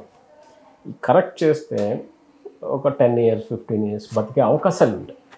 ఎందుకు సార్ మీరు ఈ ఏజ్లో ఆపరేషన్ చేస్తున్నారంటే ఇది రీజన్ అనమాట. సో ఈ బెండ్ మనకి ఎక్కువ ఉన్న వాళ్ళని అలా వదిలేయకుండా మనం కరెక్ట్ చేస్తే బాగుంటుంది. More over quality of life కూడా, పెయిన్ తగ్గుతుంది, వాళ్ళ యాక్టివిటీ లెవెల్స్ పెరుగుతాయి. ఐ అగ్రీ, ఆ ఏజ్లో కొన్ని ప్రాబ్లమ్స్ ఉంటాయి, కాంప్లికేట్. ఇప్పుడు అందరికీ నార్మల్గా ఉండాలని ఏం లేదు. కొంతమంది షుగర్ ఉంటుంది, BP, kidney problems, heart problem ఉంటాయి, కొంత రిస్క్ ఉంటుంది. కానీ ఆ రిస్క్ని మనం ఆప్టిమైజ్ చేసుకొని మనం కరెక్ట్ చేస్తే వాళ్ళకి క్వాలిటీ ఆఫ్ లైఫ్ చాలా బెటర్ అవుతుంది. ఓకే. ఇప్పుడు when coming to disc problems ఉన్న వాళ్ళలో సర్జరీ అనేది కంపల్సరీ అవసరం అవుతుందా? అంటే it may be cervical spondylosis, it may be lumbar, నడుము నొప్పైనా మెడ నొప్పైనా సర్జరీ కంపల్సరీ అవుతుందా, లేదంటే ఎట్లా? అంటే ఇది నేను అదివరకు చాలాసార్లు మాట్లాడాను. ఈ డిస్క్ ఇది చాలా అపోహండి. అందరూ ఈ పబ్లిక్లో ఈ స్పైన్ ప్రాబ్లము, డిస్క్ ప్రాబ్లమ్ వస్తే తప్పనిసరి సర్జరీ అని చెప్పి, కానీ అది కరెక్ట్ కాదు. ఇప్పుడు డిస్క్ ప్రాబ్లమ్స్ ఉన్న వాళ్ళల్లో less than 5% అది పీపుల్కే సర్జరీ అవసరం అవుతుంది. ఓకే. ఇప్పుడు 100 మందికి డిస్క్ ప్రాబ్లమ్స్ ఉంటే, మీరు అన్నట్టు నెక్లో కానీ నడుములో కానీ, వాళ్ళలో less than 5 కంటే తక్కువ మంది వాళ్ళల్లోనే సర్జరీ అవసరం అవుతుంది. ఈ 95 మందికి మనం మెడికల్గా ట్రీట్ చేయగలుగుతాం. అంటే ఇప్పుడు మెడికల్ ట్రీట్మెంట్ ఏంటి అది మనం చూస్తే, ఎవరికైనా ఇప్పుడు ఫస్ట్ స్టెప్ మెడిసిన్స్, ఈ ఫిజియోథెరపీ ఇవన్నీ చెప్తాం. ఈ మెడిసిన్స్ ఫిజియోథెరపీ తోటి రెస్పాన్స్ సరిగా లేకపోతే, ఫర్ ఎగ్జాంపుల్ వాళ్ళకి ఏం చేస్తాము, నెక్స్ట్ ఈ పెయిన్ మేనేజ్మెంట్ సర్వీసెస్, పెయిన్ మేనేజ్మెంట్లో వాళ్ళు ఇంజెక్షన్స్ ఇవ్వడం అట్లా చేస్తారు. ఈ 2 గ్రూప్స్ని, అంటే మెడిసిన్స్, ఫిజియోథెరపీ, ఈ పెయిన్ మేనేజ్మెంట్ కలిపి మెడికల్ ట్రీట్మెంట్ కిందే చూస్తాం. సో ఈ 2 ఫేజెస్లో దాదాపు 95% ఆఫ్ ది పీపుల్లో ప్రాబ్లం తగ్గుతుందండి, నొప్పి తగ్గుతుంది. సో ఇవన్నీ మనం ప్రయత్నం చేసినా కూడా వీళ్ళకి తగ్గలేదు, నొప్పి వస్తూనే ఉంది, మనం క్వాలిటీ ఆఫ్ లైఫ్ అనుకున్నాం కదండి, క్వాలిటీ ఆఫ్ లైఫ్ ఎఫెక్ట్ అయింది అని అనుకుంటే, అటువంటి వాళ్ళల్లో ఇప్పుడు మనం సర్జరీ చేస్తే ఉన్న నొప్పిలో అట్లీస్ట్ ఒక 70% అన్న తగ్గుతుంది అని మనం అనుకుంటే, అప్పుడు డెఫినెట్గా సర్జరీ ఆఫర్ చేయడం జరుగుతుంది. ఇప్పుడు మనకి అవైలబుల్ ఉన్న సర్జరీస్లో ఇప్పుడు ఎట్లాంటి సర్జరీస్ అంటే మనకి అవైలబుల్ ఉన్నాయి? అంటే మోడర్న్గా ఏమైనా కొత్త టెక్నిక్స్ వచ్చాయా? అంటే ఇందులో రకరకాలండి. ఇప్పుడు మనం లోపల ఏం చేయాలి, సర్జరీ ఏం చేయాలి అనే దాన్ని బట్టి మన టెక్నిక్స్ మారుతూ ఉంటాయి. ఓకే. ఇప్పుడు ఫర్ ఎగ్జాంపుల్ ఒట్టి డిస్క్ వరకు పక్కకు జరిగిన స్లిప్ డిస్క్ ప్రాబ్లం ఉంది, ఆ డిస్క్ పక్కకు జరిగింది, నడుములో ఉన్నది, అది రిమూవ్ చేయాలి. ఆ రిమూవ్ చేయాలి అనేది ఫెయిర్లీ సింపుల్ టెక్నిక్. అది ఆ టెక్నిక్ మనం రకరకాలుగా చేయొచ్చు. కన్వెన్షనల్ రెగ్యులర్ ఓపెన్ ప్రొసీజర్తో చేయొచ్చు. రెండోది ఈ మినిమల్లీ ఇన్వేజివ్, అంటే చిన్న హోల్ చేసి ఆ పక్కకు జరిగిన పోర్షన్ని అది రిమూవ్ చేయొచ్చు. మూడోది ఎండోస్కోపిక్ టెక్నిక్, ఎండోస్కోప్ అక్కడికి పాస్ చేసి ఆ ఎండోస్కోప్ ద్వారా పక్కకు జరిగిన డిస్క్ని రిమూవ్ చేయొచ్చు. ఓకే. అది ఒక పద్ధతి, అంటే చేయగలిగితే. రెండోది ఏంటంటే, ఇప్పుడు ఏదైనా ఫ్యూజన్ ఆపరేషన్ చేయాలి. ఫ్యూజన్ అంటే బోన్స్ కదలకుండా, ఇప్పుడు మనం L4-5 ఇందాకమాట L4-5 ఫ్యూజన్ చేయాలి అంటే L4-L5 బోన్స్ ఒకదానికొకటి అతికించేస్తాం. ఎందుకని అట్లా? ఏ కండిషన్లో? ఇందులో ఇప్పుడు ఈ డీజనరేటివ్ డిస్క్ డిసీజ్, ఇప్పుడు స్లిప్ డిస్క్ వేరు, అంటే స్లిప్ డిస్క్ అంటే డిస్క్ పక్కగా జరగడం, అది దీన్ని మేము డిస్క్ ప్రొలాప్స్ అంటాము, అది వేరు. డీజనరేటివ్ డిస్క్ డిసీజ్ వేరు. డీజనరేటివ్ డిస్క్ డిసీజ్ అంటే డిస్క్ అరుగుదల, స్లిప్ డిస్క్ అంటే ఆ డిస్క్ పక్కకి జరగడం. ఇప్పుడు ఈ డీజనరేటివ్ డిస్క్ డిసీజ్ ఉన్న వాళ్ళల్లో ideal surgery fusion surgery ideal. ఎందుకు ఫ్యూజన్ చేస్తారు సార్, ఒట్టి అరిగిన డిస్క్ని తీసేయచ్చు కదా అని చాలామంది అడుగుతూ ఉంటారు. ఈవెన్ డాక్టర్స్ కూడా అడుగుతూ ఉంటారు. కానీ ఇప్పుడు నేను చెప్పాను, డిస్క్ అనేది ఈ 2 బోన్స్ మధ్య కుషన్ లాగా ఉంటుందని. ఈ బోన్స్ మధ్యలో యాక్చువల్గా ఈ బోన్స్ 2 బోన్స్ ఈ మధ్యలో ఉన్న డిస్క్ని ఒక సిగ్మెంట్ అని చెప్తుంది. దాన్ని ఒక సిగ్మెంట్ అంటాం మేము మా స్పైన్లో. ఈ సిగ్మెంట్ అనేది ఒక 3 జాయింట్ కాంప్లెక్స్, 3 జాయింట్స్ కాంప్లెక్స్ అనమాట. అంటే ఈ డిస్క్ని ఒక జాయింట్ కింద చూస్తాము. పైన బోన్ కింద బోన్, పైన బోను కింద బోను, ఈ మధ్యలో డిస్క్, ఇది ఒక జాయింట్ అండి. ఈ వెనకాల ప్రతి 2 బోన్స్ మధ్య జాయింట్స్ ఉంటాయని చెప్పాను, ఫాసెట్ జాయింట్స్. అదొక జాయింట్ కాంప్లెక్స్ 2. మూడోది ఈ బోన్స్ కనెక్ట్ చేస్తే లిగమెంట్స్ ఉంటాయి, ఇంటర్స్పైనస్ సూప్రా, దాన్ని ఒక 3వ జాయింట్. అంటే ఏంటి, ఈ ఒక స్పైనల్ సిగ్మెంట్ అనేది ఈ 3 జాయింట్ల సమూహం. ఒక జాయింట్ డిస్క్, రెండోది ఫాసెట్ జాయింట్స్, మూడోది లిగమెంట్స్. ఇప్పుడు ఈ కాన్సెప్ట్ ఏంటంటే ఈ మూడిట్లో ఎక్కడ ప్రాబ్లమ్ స్టార్ట్ అయినా, ఇప్పుడు ఫర్ ఎగ్జాంపుల్ డిస్క్లో ప్రాబ్లమ్ స్టార్ట్ అయింది, ఈ problem over a period of time ఇమ్మీడియట్గా కాకపోయినా వేరే అదర్ 2 జాయింట్స్ని కూడా ఎఫెక్ట్ చేస్తుంది. సో అంటే ఏంటంటే ఇప్పుడు డిస్క్లో ప్రాబ్లం ఉన్నప్పుడు స్లోగా, ఇప్పుడు మీకు 1 year నుంచి అరుగుదల ఉన్నది, స్లోగా ఈ ఫాసెట్ జాయింట్స్, ఈ లిగమెంట్స్ కూడా ఎఫెక్ట్ అవుతాయి over a period of time. So ఇప్పుడు నేను మీకు సర్జరీ చేశాను, ఫర్ ఎగ్జాంపుల్ డిస్క్ ప్రాబ్లం ఉంది, ఒట్టి డిస్క్నే రిమూవ్ చేశాను అనుకోండి, నేను ఈ 3 జాయింట్ కాంప్లెక్స్లో నేను ఒక పార్ట్నే అడ్రస్ చేస్తున్నాను. అవును, మీరు ఆ రెండు జాయింట్ కాంప్లెక్స్ని నేను అడ్రస్ చేయట్లేదు. అంటే ఏంటి, మీ ప్రాబ్లంలో నేను 1/3నే అడ్రస్ చేస్తున్నాను. సో దానివల్ల మీకు బెనిఫిట్ చాలా తక్కువ వస్తుంది. బెనిఫిట్ వస్తుంది కానీ చాలా తక్కువ వస్తుంది. అందు గురించి నేను ఫ్యూజన్ చేశాను అనుకోండి, ఫర్ ఎగ్జాంపుల్ ఫ్యూజన్ చేస్తే నేను అన్ని జాయింట్స్ని కలిపి అడ్రస్ చేయగలుగుతాను. సో అందు గురించి డీజనరేటివ్ డిస్క్ డిసీజ్లో ఫ్యూజన్ ఆపరేషన్ అనేది చేస్తాం. అంటే ఒక రకంగా చెప్పాలంటే ఫర్దర్గా ఈ ఫేసెట్ జాయింట్స్కి ఇతర ప్రాబ్లమ్స్, అంటే మిగతా 2 పార్ట్స్కి కూడా ప్రాబ్లం రాకుండా ఉండడం కోసం ముందుగా ఫ్యూజన్ ఆల్రెడీ కొన్ని చేంజెస్ ఉంటాయండి. ఇప్పుడు నేను చెప్పిన కాన్సెప్ట్ జాగ్రత్తగానండి.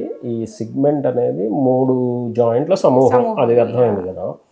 ఇప్పుడు ఒక జాయింట్లో ప్రాబ్లం వచ్చిందంటే తక్కిన 2 పార్ట్స్ కూడా స్లోగా ఎఫెక్ట్ అవుతాయి.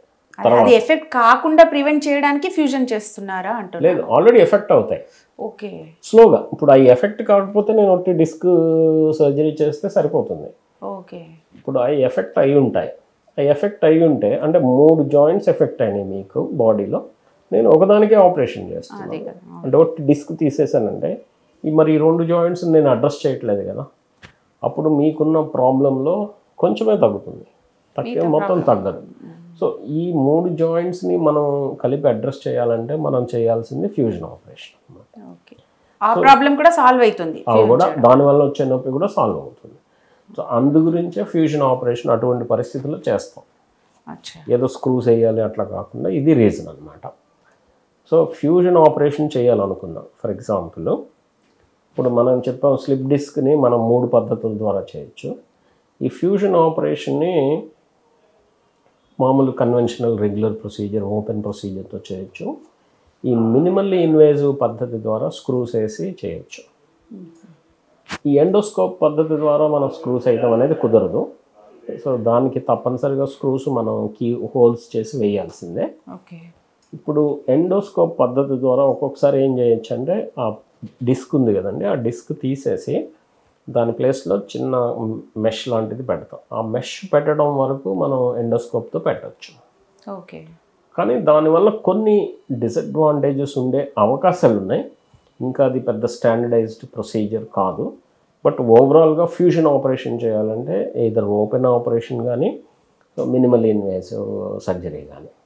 సరే, ఇప్పుడు కొన్ని నేను డిఫార్మిటీస్, ఈ వెన్ను వంకర్లు అని చెప్పాను కదా. సో ఈ వెన్ను వంకరలు సాధ్యమైనంత వరకు ఈ కన్వెన్షనల్ టెక్నిక్స్తోనే చేస్తాం. ఓకే, ఎందుకంటే ఈ మనం మల్టిపుల్ సిగ్మెంట్స్లో స్క్రూస్ వేయాలి, మల్టిపుల్ సిగ్మెంట్స్ని ఫ్యూజ్ చేయాల్సి వస్తుంది. సో అది మినిమల్ ఇన్వేజివ్ పద్ధతితో కూడా కుదరదు అన్నమాట. సో అందు గురించి పేషెంట్కి ఏం ఆపరేషన్ చేయాలి, ఏ పద్ధతిలో బెటర్గా ఉంటుంది అనేది నిర్ణయించి దాని ప్రకారం పేషెంట్కి ఇది ఎక్స్ప్లెయిన్ చేయడం జరుగుతుంది. ఇప్పుడు ఏమవుతుందంటే ప్రతి వాళ్ళు దీనికి ఎండోస్కోప్ చేయొచ్చు కదా మీరు, ఇది ఎందుకు చేస్తున్నారు అంటే ఇవన్నీ ఎక్స్ప్లెనేషన్ ఇవ్వాల్సి వస్తుంది. పేషెంట్స్కి ఏంటంటే ఎండోస్కోప్ అనగానే అదొక క్యాచీ వర్డ్ లాగా అనిపిస్తుంది. కానీ ప్రతి పేషెంట్కి అది సూటబుల్ కాదు. అంటే వాళ్ళ ప్రాబ్లం ఏంటి, వాళ్ళకి మనం ఏం చేస్తే వాళ్ళ ప్రాబ్లం సాల్వ్ అవుతుంది అని నేను అనుకొని దాన్ని ఏ విధంగా చేస్తే బెటర్ రిజల్ట్స్ వస్తాయి అనేది దాని విధంగా వాళ్ళకి ఎక్స్ప్లెయిన్ చేస్తాం అన్నమాట. ఇప్పుడు రోబోటిక్స్ కూడా వింటున్నాం కదా సార్, స్పైనల్ సర్జరీస్లో రోబోటిక్ సర్జరీ యూజ్ చేసే ఛాన్స్ ఏమన్నా ఉన్నాయండి? రోబోటిక్స్ ఉన్నాయి. ఈ రోబోటిక్స్ ఏంటంటే స్పైనల్ రోబోస్ అంటాం కదా. ఈ రోబోస్ ఏం చేస్తాయంటే, ఇప్పుడు నేను స్క్రూస్ వేస్తామని చెప్పాను కదా బోన్స్లో, ఈ స్క్రూస్ని మనం డిఫరెంట్ టెక్నిక్స్తో వేస్తాం, రకరకాల పద్ధతులతో వేస్తూ ఉంటాం. ఒకటి కన్వెన్షనల్ రెగ్యులర్గా ఇప్పటికీ నేను ఫాలో అయ్యేది ఫ్రీ హ్యాండ్ టెక్నిక్ అంటాం. ఫ్రీ హ్యాండ్ అంటే డైరెక్ట్గా స్క్రూస్, అంటే మన నాలెడ్జ్ని ఉపయోగించి మనకు అండర్స్టాండింగ్ ఉంటుంది స్పైన్ ఎలా ఉంటుంది అనేది. మనం ఎప్పటి నుంచో ఇందులో ఉన్నాం కాబట్టి అది మనకు అర్థమవుతుంది. సో ఫ్రీ హ్యాండ్ టెక్నిక్తో వేసేస్తాం. ఈ ఫ్రీ హ్యాండ్ టెక్నిక్తో ప్రాబ్లం ఏంటంటే, ఒక about 2 to 5% of the screws కొంచెం కరెక్ట్ పొజిషన్లో ఉండకపోవచ్చు. ఓకే, ఆ హ్యూమన్ ఎర్రర్ అనేది వస్తుంది. సో అందు గురించి కొంతమంది ఏం చేస్తారంటే ఇమేజ్ గైడెడ్ స్క్రూస్ అంటారు. ఇమేజ్ గైడెడ్ అంటే ఇమేజ్ ఇంటెన్సిఫైర్ అని ఒక మిషన్ ఉంటుంది. ఈ మిషన్తో ఏంటంటే మనకు ఓన్లీ 2 dimensions ఇమేజ్ వస్తాయి, 3rd dimension రాదు. ఓకే, సో ఈ 2 dimensionsతో గైడ్ చేసి మనం స్క్రూస్ వేయచ్చు. సో ఈ 2 dimensionsతో ఉన్నా కూడా మనకి రాంగ్ అవడానికి అవకాశం ఉంది, 3rd dimension మనకు కనిపించదు కాబట్టి. ఇంకోటి 3 dimensional ఇమేజెస్ వచ్చే మిషన్స్ ఉన్నాయి. ఇప్పుడు ఫర్ ఎగ్జాంపుల్ వామ్ అనే ఒక మిషన్ ఉంది. ఆ మిషన్తో మనకి 3 dimensional ఇమేజెస్ కనిపిస్తాయి. సో దాని విధంగా వేస్తే యాక్యురసీ అనేది ఆల్మోస్ట్ 100% అని చెప్పండి, కానీ ఆల్మోస్ట్ 100% ఉంటుంది. ఎందుకంటే మనకు అన్ని డైమెన్షన్స్ కనిపిస్తుంటాయి. సో దాని ప్రకారం వేయచ్చు. ఇది కాకుండా ఇమేజెస్ కాకుండా రోబో ఉంటుంది. ఈ రోబో అనేది ఏంటంటే మనం మార్క్ చేసుకోవడం, ఆ మార్క్ నుంచి బ్లైండ్గా మనం గైడ్ చేస్తుంది మనకి, బ్లైండ్గా స్క్రూ వేసేసేయచ్చు. ఓకే, ఈవెన్ రోబోటిక్స్ కూడా ఆల్మోస్ట్ 100% యాక్యురసీ ఉంటుంది. సో ఈ విధంగా రోబోస్ స్పైన్లో పనిచేస్తాయి. అంతేగాని రోబో వెళ్ళి సర్జరీస్ చేయడం అట్లా ఎక్కడో ఉండదు, అంటే ఇవి గైడ్ చేస్తాయి. ఇప్పుడు మన దగ్గర ఈ స్పైన్ సర్జరీస్లో రోబోటిక్ వాడుతున్నారా? రోబోటిక్స్ అందుబాటులో ఉన్నాయి, మన హైదరాబాద్లో అందుబాటులో ఉన్నాయి, స్పైన్లో కూడా అందుబాటులో ఉన్నాయి. ఓన్లీ థింగ్ ఏంటంటే స్పైన్లో రోల్ లిమిటెడ్, అంటే ఓన్లీ ఆ స్క్రూస్ వేసే టైంలో మనకి అవి గైడ్ చేస్తాయి అంతవరకే. ఇప్పుడు ఫర్ ఎగ్జాంపుల్ ఈ అబ్డామినల్ సర్జరీస్ కానీ, ఈ గైనిక్ సర్జరీస్ కానీ, ఈ క్యాన్సర్ సర్జరీస్లో వాటి రోల్ చాలా ఎక్కువగా ఉంటుంది. అంటే స్పైన్లో కూడా ఉన్నాయి కానీ లిమిటెడ్. ఇంకోటి సార్, ఇప్పుడు స్టెమ్ సెల్ రీసెర్చ్ అయితే వరల్డ్ వైడ్గా ఎప్పటి నుంచో జరుగుతూనే ఉంది. ఇప్పుడు స్పైన్లో కూడా మనం డీజెనరేటివ్ డిసీజెస్ చూస్తున్నాం, డిస్క్ కావచ్చు, లేదంటే ఆస్టియోపోరోసిస్ ద్వారా బోన్ ఇది కావచ్చు. వాటిని ఏమన్నా స్టెమ్ సెల్స్ ద్వారా మనం ఏమైనా రెజ్యునేట్ చేసే ఛాన్స్ ఎంతవరకు వచ్చింది ఇప్పుడు రీసెర్చ్? ఈ రీజనరేటివ్ థెరపీస్, ఇప్పుడు డిస్క్ రీజనరేషన్ తీసుకుందాం ఫర్ ఎగ్జాంపుల్. ఈ డిస్క్ రీజనరేషన్ అనేది యాక్చువల్గా నా ఆర్టికల్, అంటే నేను రాసిన ఆర్టికల్ ఈ నేచర్ జర్నల్లో పబ్లిష్ అయింది. స్పైన్ డిస్క్ రీజనరేషన్ అంటే వెరీ బిగ్ జర్నల్, మీకు తెలిసిందే. కావాలంటే మీకు లింక్ పంపిస్తాను, అది మీ వ్యూవర్స్కి కావాలంటే చదువుతాను అంటే చదువుకోవచ్చు. అది అందులో ఏంటంటే అసలు రీజనరేటివ్ థెరపీస్ మనకి ఏం అందుబాటులో ఉన్నాయి, మనం ఏ స్టేజ్లో ఉన్నాం అని చెప్పి ఆర్టికల్ రాశాను అనమాట నేను, అది నేచర్ జర్నల్కి. అందులో ఇప్పుడు మనం రకరకాల థెరపీస్ ఉన్నాయండి. ఇప్పుడు సెల్ బేస్డ్ థెరపీస్ మీరు అన్నట్టు, ఇప్పుడు ఈ స్టెమ్ సెల్స్. కానీ ఏంటంటే అవి యాక్యురేట్గా 100%, ఇప్పుడు 100 మందికి మనం ఇంజెక్ట్ చేస్తే అట్లీస్ట్ ఒక 70-80% పేషెంట్స్లో మనం అరిగింది నార్మల్ అవుతుంది అనేది ఇంతవరకు మనకు లేదు. అంటే మనకి ఏదైనా మనకి కన్సిస్టెంట్గా మనం వాడాలి అంటే మనకి రిజల్ట్స్ చూపించాలి కన్సిస్టెంట్గా. అట్లీస్ట్ ఒక 70% పేషెంట్స్లో పనిచేసింది అని అంటే మనకు ఓకే, సో వాడడానికి అవకాశాలు ఉంటాయి. ప్రస్తుతానికి ఇంకా అది స్టాండర్డైజ్ కాలేదు సెల్ థెరపీస్ వరకు. రెండోది ఏంటంటే జీన్ థెరపీస్ ఉన్నాయి, రకరకాల జీన్ థెరపీ అవైలబుల్ ఉందా సార్? అంటే ఉన్నాయి, అంటే డెఫినెట్గా లాట్ ఆఫ్ రీసెర్చ్ జరుగుతుంది. ఇందులో వెరీ ప్రామిసింగ్, నేను బాగా ఇంట్రెస్టెడ్ జీన్ థెరపీ ఏంటంటే బహుశా నేను ఒకవేళ ఫ్యూచర్లో ఏదైనా చేస్తే జీన్ థెరపీస్ గురించే ఎస్పెషల్లీ మేము వర్క్ చేస్తున్నాము. ఈ జీన్ థెరపీస్ ఏంటంటే ఇందులో రకరకాల జీన్ థెరపీస్ ఉన్నాయి. ఒకటి మోస్ట్ ఇంట్రెస్టింగ్ ఏంటంటే దీన్ని ఎపిజెనెటిక్ రీప్రోగ్రామింగ్ అంటాం. ఎపిజెనెటిక్ రీప్రోగ్రామింగ్ అనేది ఇప్పుడు ఫర్ ఎగ్జాంపుల్ మీకు కంప్యూటర్ ఉందనుకోండి. ఈ కంప్యూటర్లో మనకి ఉంటుంది, మనం పని చేసుకుంటూ వెళ్తాం. పని చేసుకుంటూ వెళ్తే బగ్స్ వస్తూ ఉంటాయి, రకరకాలు అవుతూ ఉంటాయి. తర్వాత మనకేంది ఆ కంప్యూటర్ స్లో అవుతుంది ఈ బగ్స్ వలన. మనం ఏం చేస్తాం, దాన్ని ఫార్మాట్ చేసి రీబూట్ చేస్తాం కదా. స్పైన్ని ఫార్మాట్ చేస్తారా ఏంటి?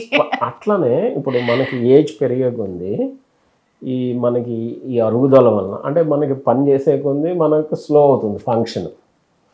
ఇప్పుడు ఈ రీప్రోగ్రామింగ్లో ఏం చేస్తామంటే దాన్ని మళ్ళీ రీబూట్ చేస్తాం, అంటే దాన్ని యంగర్ స్టేజ్కి తీసుకెళ్తాం అనమాట. అది అదే న్యూ టెక్నాలజీ, దాన్ని epigenetic reprogramming. It's very hot area రీసెర్చ్లో. ఇప్పుడు దానివల్ల మనకి మన ఏజ్ కూడా రివర్స్ చేయొచ్చు అన్నట్టుగా చెప్తున్నారు. అంటే ఆబ్వియస్గా మనం ఒక పార్ట్ని చేయగలిగితే బాడీ మొత్తం చేయొచ్చు కదా. సో దాని మీద నాకు చాలా ఇంట్రెస్ట్ ఉంది, అంటే ఆల్రెడీ వర్క్ చేస్తున్నాము దీని మీద. సో ఇది చాలా ఇంట్రెస్టింగ్ ఏరియా. ఇంకొక ఏరియా నేను వర్క్ చేస్తుంది ఏంటంటే ఎపోప్టోటిక్ సెక్రెటోమ్ అంటాం, ఎపోసెక్ అంటారు దాన్ని, APOSCC ఎపోసెక్. అంటే ఏంటంటే దీని కాన్సెప్ట్ ఎందుకు ఇవాల్వ్ అయిందంటే ఇప్పుడు స్టెమ్ సెల్స్ ఫర్ ఎగ్జాంపుల్ ఒక ఎగ్జాంపుల్ చెప్తాను. ఇప్పుడు హార్ట్ ఏదైనా హార్ట్ అటాక్ వచ్చింది, హార్ట్లో ఒక ఏరియా డ్యామేజ్ అయింది అనుకుందాం. మనం ఏంటంటే స్టెమ్ సెల్స్ ఇచ్చాము. ఈ స్టెమ్ సెల్స్ ఇస్తే 100 మందికి ఇస్తే 100 మందిలో అది నార్మల్ అయిపోదు, అది డ్యామేజ్ అయిన పార్ట్ నార్మల్ అవడం అనేది ఉండదు. కొద్ది మంది మాత్రమే కొంత డ్యామేజ్ రికవరీ చూపిస్తున్నారు. అది ఎందుకు జరుగుతుంది, బాడీ నేచర్ అలా కాదు, ఎందుకు జరుగుతుంది అనే అందరికీ ఇస్తున్నాం స్టెమ్ సెల్స్, అందరికీ డ్యామేజ్ అయింది, మరి అందరికీ రికవర్ అవ్వాలి కదా, కొంతమందికే రికవర్ అవుతుంది అన్నమాట. సో అది ఎందుకు రికవర్ అవుతుందని చూస్తే ఇప్పుడు ఈ స్టెమ్ సెల్స్ ఎపోప్టోసిస్ అంటాం. ఎపోప్టోసిస్ అంటే సెల్ డెత్ అంటాం సింపుల్గా. ఇప్పుడు ఆ ఎపోప్టోటిక్ స్టెమ్ సెల్స్ అవి కొన్ని కెమికల్స్ని సెక్రేట్ చేస్తాయి అన్నమాట, కెమికల్స్ని ప్రొడ్యూస్ చేస్తాయి. ఆ కెమికల్ గ్రూప్ ఆఫ్ కెమికల్స్ని మేము సెక్రెటోమ్ అంటాం. ఓకే. యాక్చువల్గా ఈ రీజనరేషన్ అనేది ఈ సెల్స్ వలన కాదు, ఈ కెమికల్స్ వలన అని చెప్పి వాళ్ళు ప్రూవ్ చేశారనమాట. అర్థమైందండి? దాన్ని సో సెక్రెటోమ్ అంటాము. ఆ సెక్రెటోమ్ ఎపోప్టోటిక్ సెల్స్ సెక్రెట్ చేస్తాయి కాబట్టి దాన్ని ఎపోప్టోటిక్ సెక్రెటోమ్ అంటాం. సింపుల్గా ఎపోసెక్ అంటారు అనమాట. సో ఇప్పుడు మేము వర్క్ చేస్తున్న ఇదేంటంటే ఈ స్టెమ్ సెల్స్ని నార్మల్గా ఐసోలేట్ చేసి ఈ సెల్స్ని ఎపోప్టోసిస్ ఇండ్యూస్ చేస్తున్నాం వాటికి, అంటే ల్యాబ్ కండిషన్. స్టెమ్ సెల్స్ ని ఎపోప్టోసిస్ అంటే అవి సెల్ డెత్ అయ్యేటట్టు మీరు ఇండ్యూస్ చేస్తారు. కొన్ని కండిషన్స్ ఉంటాయి, ఆ కండిషన్స్లో ఆ సెల్స్ని పెడితే అవి సెల్ డెత్ అవుతాయి అన్నమాట. అప్పుడు అవి ఈ సెక్రెటోమ్ని ప్రొడ్యూస్ చేస్తాయి, అంటే ఆ కెమికల్స్ ప్రొడ్యూస్ అవుతుంది. సో ఆ కెమికల్స్ని ఐసోలేట్ చేసాము, ఐసోలేట్ చేసి వాటిని ఇప్పుడు పౌడర్ చేసాం. ఇప్పుడు ఇంజెక్షన్ ఉంటుంది కదా, ఇప్పుడు మనకి యాంటీబయాటిక్ ఏదైనా ఉందనుకోండి, ఒక పౌడర్ ఆయిల్లో వస్తుంది కదా, మనం వాటర్ చేసి డైల్యూట్ చేసి ఇచ్చేయచ్చు. సో ఈ పౌడర్ చేసాము. ఇంకా ల్యాబ్ కండిషన్స్లో ఏంటంటే అవి డిస్క్ని ఎలా రీజనరేట్ చేస్తున్నాయి అవి అంటే స్టడీ చేస్తున్నాము, అది టేక్స్ టైం. బట్ నాకు ఇంట్రెస్ట్ ఉన్న ఈ రెండు చాలా ఇంట్రెస్ట్ ఉన్నాయి. సో నా పర్సనల్ ఫీలింగ్, నేను తప్పవచ్చు కానీ నా పర్సనల్ ఫీలింగ్ ఈ రెండు చాలా వెరీ వెరీ ప్రామిసింగ్ టెక్నాలజీస్ అండి. అంటే త్వరలో అది మనకి కొత్త చూస్తాం. సో జీన్ థెరపీ కూడా సక్సెస్ అయ్యే ఛాన్సెస్ ఉన్నాయి కదా సార్? చాలా ఎక్కువ. అంటే నేను ఎందుకు జీన్ థెరపీ గురించి మాట్లాడుతున్నానంటే ప్రొఫెసర్ డేవిడ్ సింక్లైర్ అని హార్వర్డ్లో యుఎస్లో ప్రొఫెసర్ ఆఫ్ జెనెటిక్స్ అనమాట. వాళ్ళ యూనిట్ నుంచి రీసెంట్గా ఒక ఐ థింక్ 1 year బ్యాక్ ఈ నేను చెప్పిన ఎపిజెనెటిక్ రీప్రోగ్రామింగ్ మీద బేస్ అయ్యి ఒక స్టడీ పబ్లిష్ చేశారు. పబ్లిష్ చేసిన దాని ప్రకారం ఏంటంటే ఆప్టిక్ నర్వ్ డ్యామేజ్, అంటే ఇప్పుడు మన ఐ నుంచి బ్రెయిన్కి తీసుకెళ్లే నర్వ్ గురించి ఆప్టిక్ నర్వ్, యూజువల్గా నర్వ్ డ్యామేజ్ అయితే అది పర్మనెంట్ అంటాం కదా అండి. సో ఈ నర్వ్ డ్యామేజ్ చేసి వాళ్ళు ర్యాట్స్ యానిమల్ మోడల్లో ఆ నర్వ్ని డ్యామేజ్ చేసి దాన్ని రీప్రోగ్రామ్ చేసి వాటిల్లో విజన్ మళ్ళీ తీసుకొచ్చారనమాట. అది సక్సెస్ అయిందా సార్? అది పబ్లిష్ కూడా అయిందనమాట. సో వాళ్ళు సక్సెస్ఫుల్గా దీని మీద వర్క్ చేస్తున్నారు. వాళ్ళు ఆల్రెడీ చాలా వాటి మీద వర్క్ చేస్తున్నారు. నాకు interested area of course spine కాబట్టి సో స్పైన్ మీద వర్క్ చేస్తున్నాము. But hopefully it takes time, కొంచెం డెఫినెట్గా టైం పడుతుంది కానీ బట్ నా ఫీలింగ్ ఏంటంటే ఇట్ షుడ్ బి సక్సెస్ఫుల్.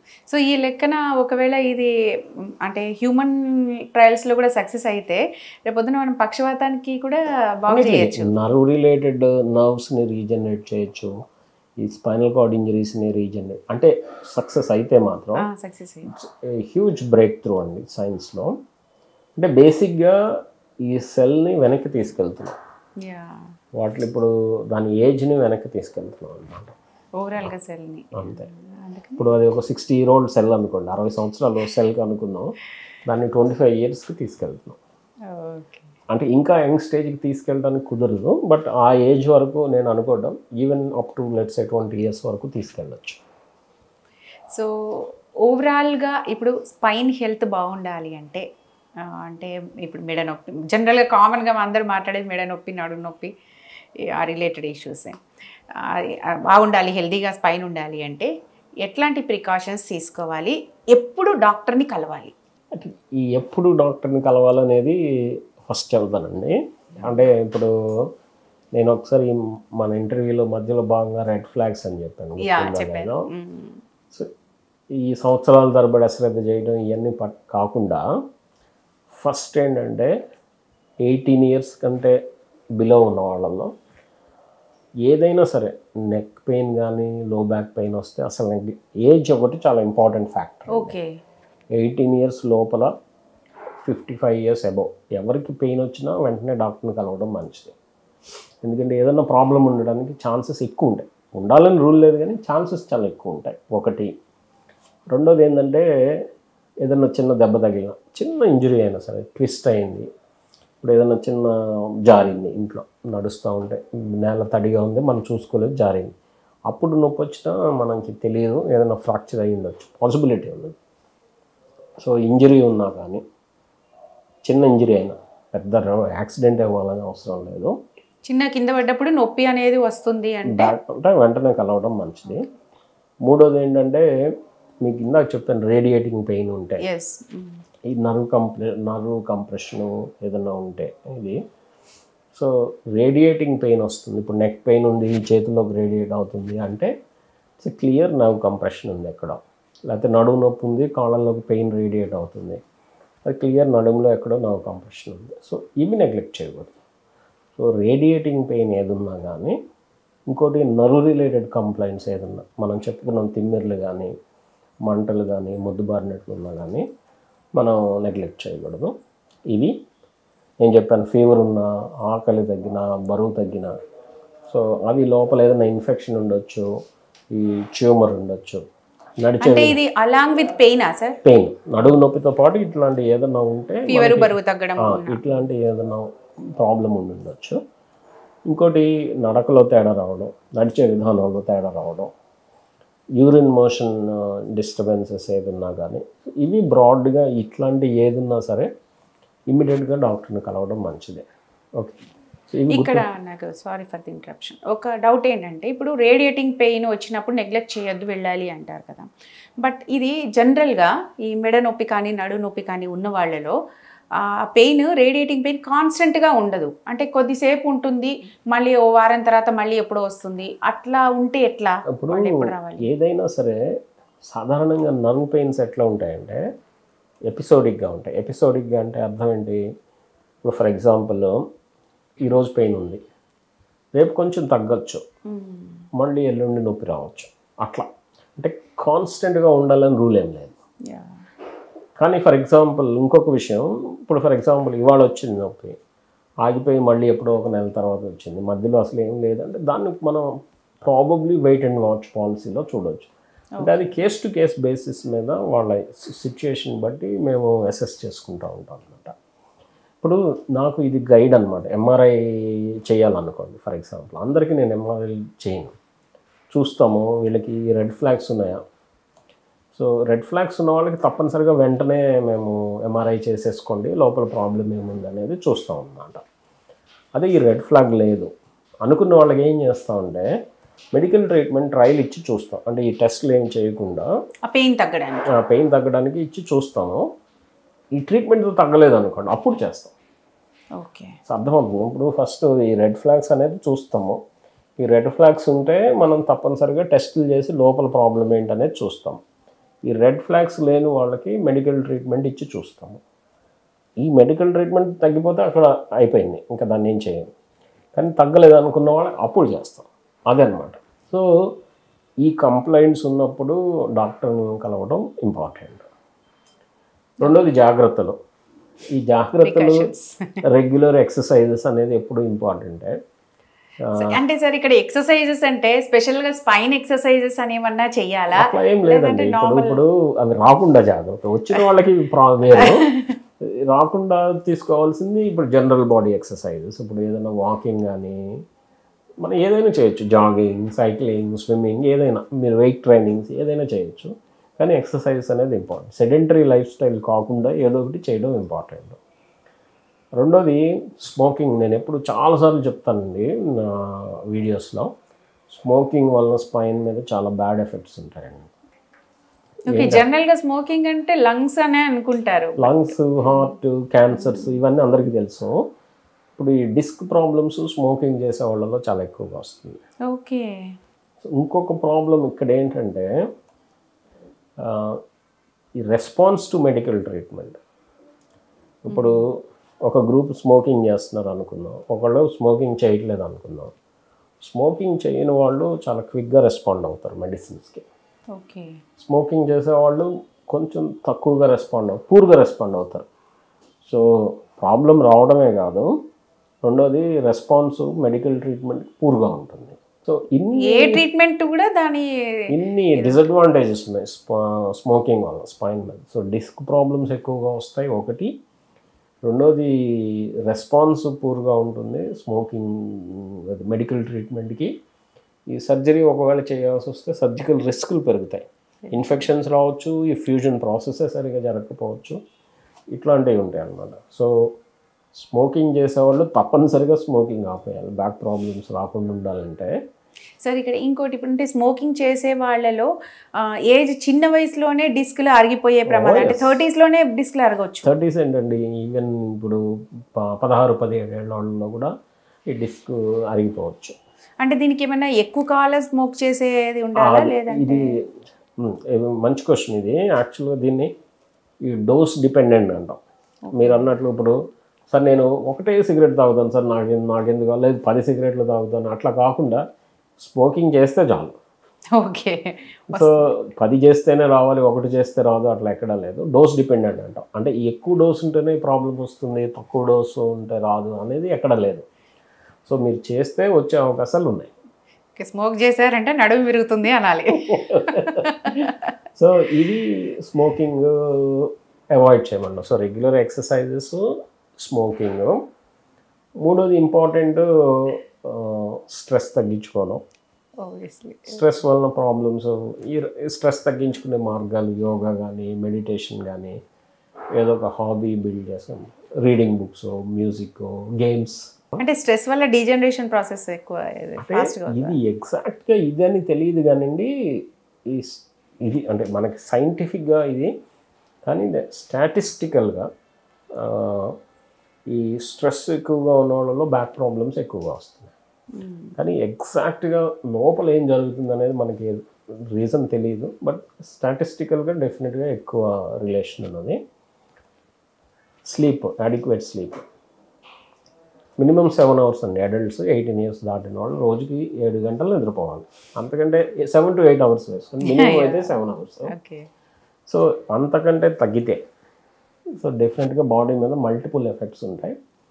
ఇది ఒక స్పైన్ రిలేటెడ్ ఇష్యూసే కాదు, రకరకాల ఇష్యూ, ఈవెన్ హార్ట్ ప్రాబ్లమ్స్, ఈ డిప్రెషన్స్, యాంగ్జైటీ, ఈ మెమరీ తగ్గడం ఇట్లాంటివి కూడా జరుగుతూ ఉంటాయి. సో ఇదొకటి. Adequate sleep, food, dietary habits, calcium diets, milk కానీ ఆకుకూరలు ఇవన్నీ. ఓవరాల్గా ఈ జాగ్రత్తలు తీసుకుంటే బ్యాక్ ప్రాబ్లమ్స్ రాకపోవచ్చు. సో అంటే ఈవెన్ డైట్ కూడా చాలా important. Only calcium based food ఒకటేనా, ఇంకేనీ అదర్? ఎక్కువ యాక్చువల్గా స్పైన్ రిలేటెడ్ అయితే బోన్ రిలేటెడ్ అనుకున్నాం. ఇంకా ఈ డైటిక్స్లో అంటే ఈ డైటరీ మోడిఫికేషన్స్కి చాలా ఉన్నదండి చెప్పాలంటే. కానీ ఓవరాల్గా చెప్తున్నాను నేను. అంటే బ్రాడ్గా బ్యాక్ ప్రాబ్లమ్స్ రాకుండా ఉంటే ఈ డైట్ అదర్ ప్రాబ్లమ్స్ రాకుండా ఉండాలన్నా సరే, ఇప్పుడు ఫర్ ఎగ్జాంపుల్ ఈ హార్ట్ రిలేటెడ్ ప్రాబ్లమ్స్ కానీ ఈ క్యాన్సర్స్ కూడా, సో ఆకుకూరలు ఎక్కువ తీసుకోవడం మంచిది. అంటే మిల్క్ ఒకటి కొంచెం యానిమల్ సోర్స్ కదా, సో యానిమల్ సోర్స్ని తగ్గించమని చెప్తున్నాం వేరే అదర్ హెల్త్ బెనిఫిట్స్ గురించి. సో బట్ కాల్షియం ఎక్కువగా ఉంటుంది కాబట్టి సో మిల్క్ తీసుకోమని చెప్తాము. సీజనల్ ఫ్రూట్స్ ఇవన్నీ మామూలే. ఇవన్నీ చేయడం వల్ల మనకి అట్లీస్ట్ ఈ బ్యాక్ ప్రాబ్లమ్స్ రాకుండా. ఈ పోస్చర్స్, ఆ పోస్చర్ మెయింటైన్ చేయాలి. అది కొంచెం ఎలాంటి పోస్చర్స్? అట్లా పోస్చర్స్ ఇంపార్టెంట్, బాగానే గుర్తు చేశారు. పోస్చర్స్ ఏంటంటే ఇప్పుడు ఇది మేము ఎప్పుడు చెబుతూ ఉంటామండి, కూర్చున్నప్పుడు ఎత్తుగా ఉండే కుర్చీల్లో కూర్చోవాలి. మనం కూర్చున్నప్పుడు మన హిప్ నీ లెవెల్స్ పోలిస్తే నీ మన హిప్ కంటే లోవర్ లెవెల్లో ఉండాలి, కిందకు ఉండాలి. ఓకే. హిప్తో పోలిస్తే అంటే ఇప్పుడు మీరు కింద కూర్చున్నారు అనుకోండి, ఫర్ ఎగ్జాంపుల్ కింద ఉన్న పీట మీద కూర్చున్నారు, అప్పుడు ఈ మోకాలు పైకి వస్తుంది, హిప్ కిందకి వెళ్తుంది, అప్పుడు బ్యాక్ మీద స్ట్రెస్ ఎక్కువ అవుతుంది. ఓకే. సో అందు గురించి ఏంటంటే హైట్ ఉన్న చైర్లోనే కూర్చోమంటాము. ఆ హైట్ ఎట్లా ఉండాలి, ఈ హైట్ అని చెప్పలేము. బాగా హైట్ ఉన్న వాళ్ళకి ఈ మాత్రం చైర్లో కూర్చున్న వాళ్ళ మోకాలు పైకి వస్తుంది, హిప్. సో అందు గురించి ఈ ప్రిన్సిపల్ చెప్తాం. అంటే మీరు కూర్చున్నప్పుడు ఈ మోకాలు హిప్తో పోలిస్తే లోవర్ లెవెల్లో ఉండాలి, అది ఒకటి. అండ్ కూర్చున్నప్పుడు ఈ చైర్కి ఆనుకొని కూర్చోవాలి, అది సరే. అది బ్యాక్ స్ట్రైట్ గా ఉండాలి, బ్యాక్కి ఈ చైర్కి ఆనుకొని ఉండేటట్లు కూర్చోవాలి. ఇది ప్రాపర్ పోస్చర్. ఈ పోస్చర్లో కూడా మేము కూర్చున్న ఫ్రీక్వెంట్ బ్రేక్స్ తీసుకోమని చెప్తాం. ఫ్రీక్వెంట్ బ్రేక్స్ అంటే ఎవ్రీ హాఫ్ అన్ అవర్ 45 మినిట్స్కి ఒకసారి లేచి 1-2 నిమిషాలు అటు ఇటు తిరిగి మళ్ళీ కూర్చోమని చెప్తాం. కంటిన్యూస్గా వద్దని చెప్తాము. సో ఇది ప్రాపర్ పోస్చర్ అండి. సో కింద కూర్చోకూడదు, కూర్చున్నప్పుడు మన నీ లెవెల్ హిప్తో పోలిస్తే కిందకు ఉండాలి, లోవర్లో ఉండాలి. అండ్ ప్రొలాంగ్డ్ సిట్టింగ్ అవాయిడ్ చేయమంటాం. నిల్చున్నప్పుడు సార్, నిల్చున్నప్పుడు కూడా ఒక కాలు మీద నిలబడడం, ఒక సైడ్కి వంగడం అట్లాంటివి అలా చేయకూడదు. నిలబడినప్పుడు కొంతమంది ఇలా నిలబడి ఉంటారు, ఇట్లా ముందుకు బెండ్, స్పైన్ని స్ట్రైట్గా ఆ న్యాచురల్ కర్వ్స్ని మెయింటైన్ చేస్తూ నిలబడాలండి. అండ్ దెన్ ఈవెన్ కొంతమంది కంటిన్యూస్గా నుంచొని వర్క్ చేస్తూ ఉంటారు ఒకే పొజిషన్లో, వాళ్ళని చిన్న అట్లా కంటిన్యూస్గా నుంచోవద్దని చెప్తాం. కొంచెం లేకపోతే అటు ఇటుగా ఒక 2 నిమిషాలు తిరిగి మళ్ళీ మీరు ఒక చోట నుంచొని పని చేసుకోవచ్చు అనమాట. సో ఇవి జాగ్రత్తలండి. పోస్చర్ అనేది ఇది స్టాండర్డ్.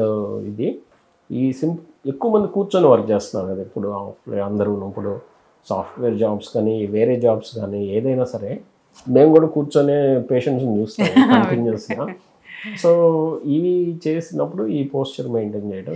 ఇంకొకటి సార్, వెహికల్ నడిపేటప్పుడు కొన్ని వెహికల్స్ ఇట్లా ఫ్రంట్కు ముందుకు వంగిలా ఉంటాయి, అవి కూడా ప్రాబ్లం.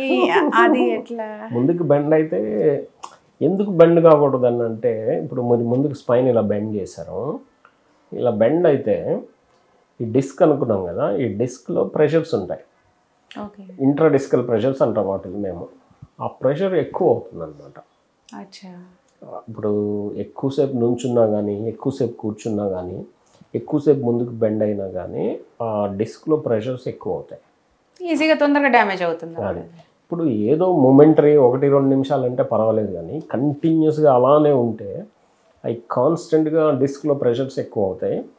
సో డ్యామేజ్ అవ్వాలని రూల్ లేదు, కానీ ఛాన్సెస్ ఎక్కువ అవుతాయి, డ్యామేజ్ అయ్యే ఛాన్సెస్ ఎక్కువ అవుతాయి. యాక్చువల్గా వెహికల్ నడిపేటప్పుడు ఎట్లా స్ట్రైట్గా కూర్చోవాలా లేదా చేయగలిగితే, కుదరకపోతే ఇంకా స్లైడ్ ఫార్వర్డ్ బెండింగ్ పోస్చర్ మంచిదే. ఇంకోటి ఈ వెహికల్ డ్రైవింగ్ గురించి వచ్చింది కాబట్టి బంపీ రోడ్స్, ఈ గతుకుల రోడ్డు మీద ప్రయాణం అనేది అంత మంచిది కాదు. ఎనీవే, ఇప్పుడు మనకి తెలిసింది ఏంటంటే రోజుకి మీరు ఒక 2 hours కంటే 2 to 4 hours మధ్యలో ఈ బంపీ రోడ్స్కి ఎక్స్పోజ్ అయితే, ఫర్ ఎగ్జాంపుల్, గ్యారంటీ మీరు మా దగ్గరికి వస్తారు బ్యాక్ ప్రాబ్లమ్ తోటి. సో అదొకటి ఇంపార్టెంట్.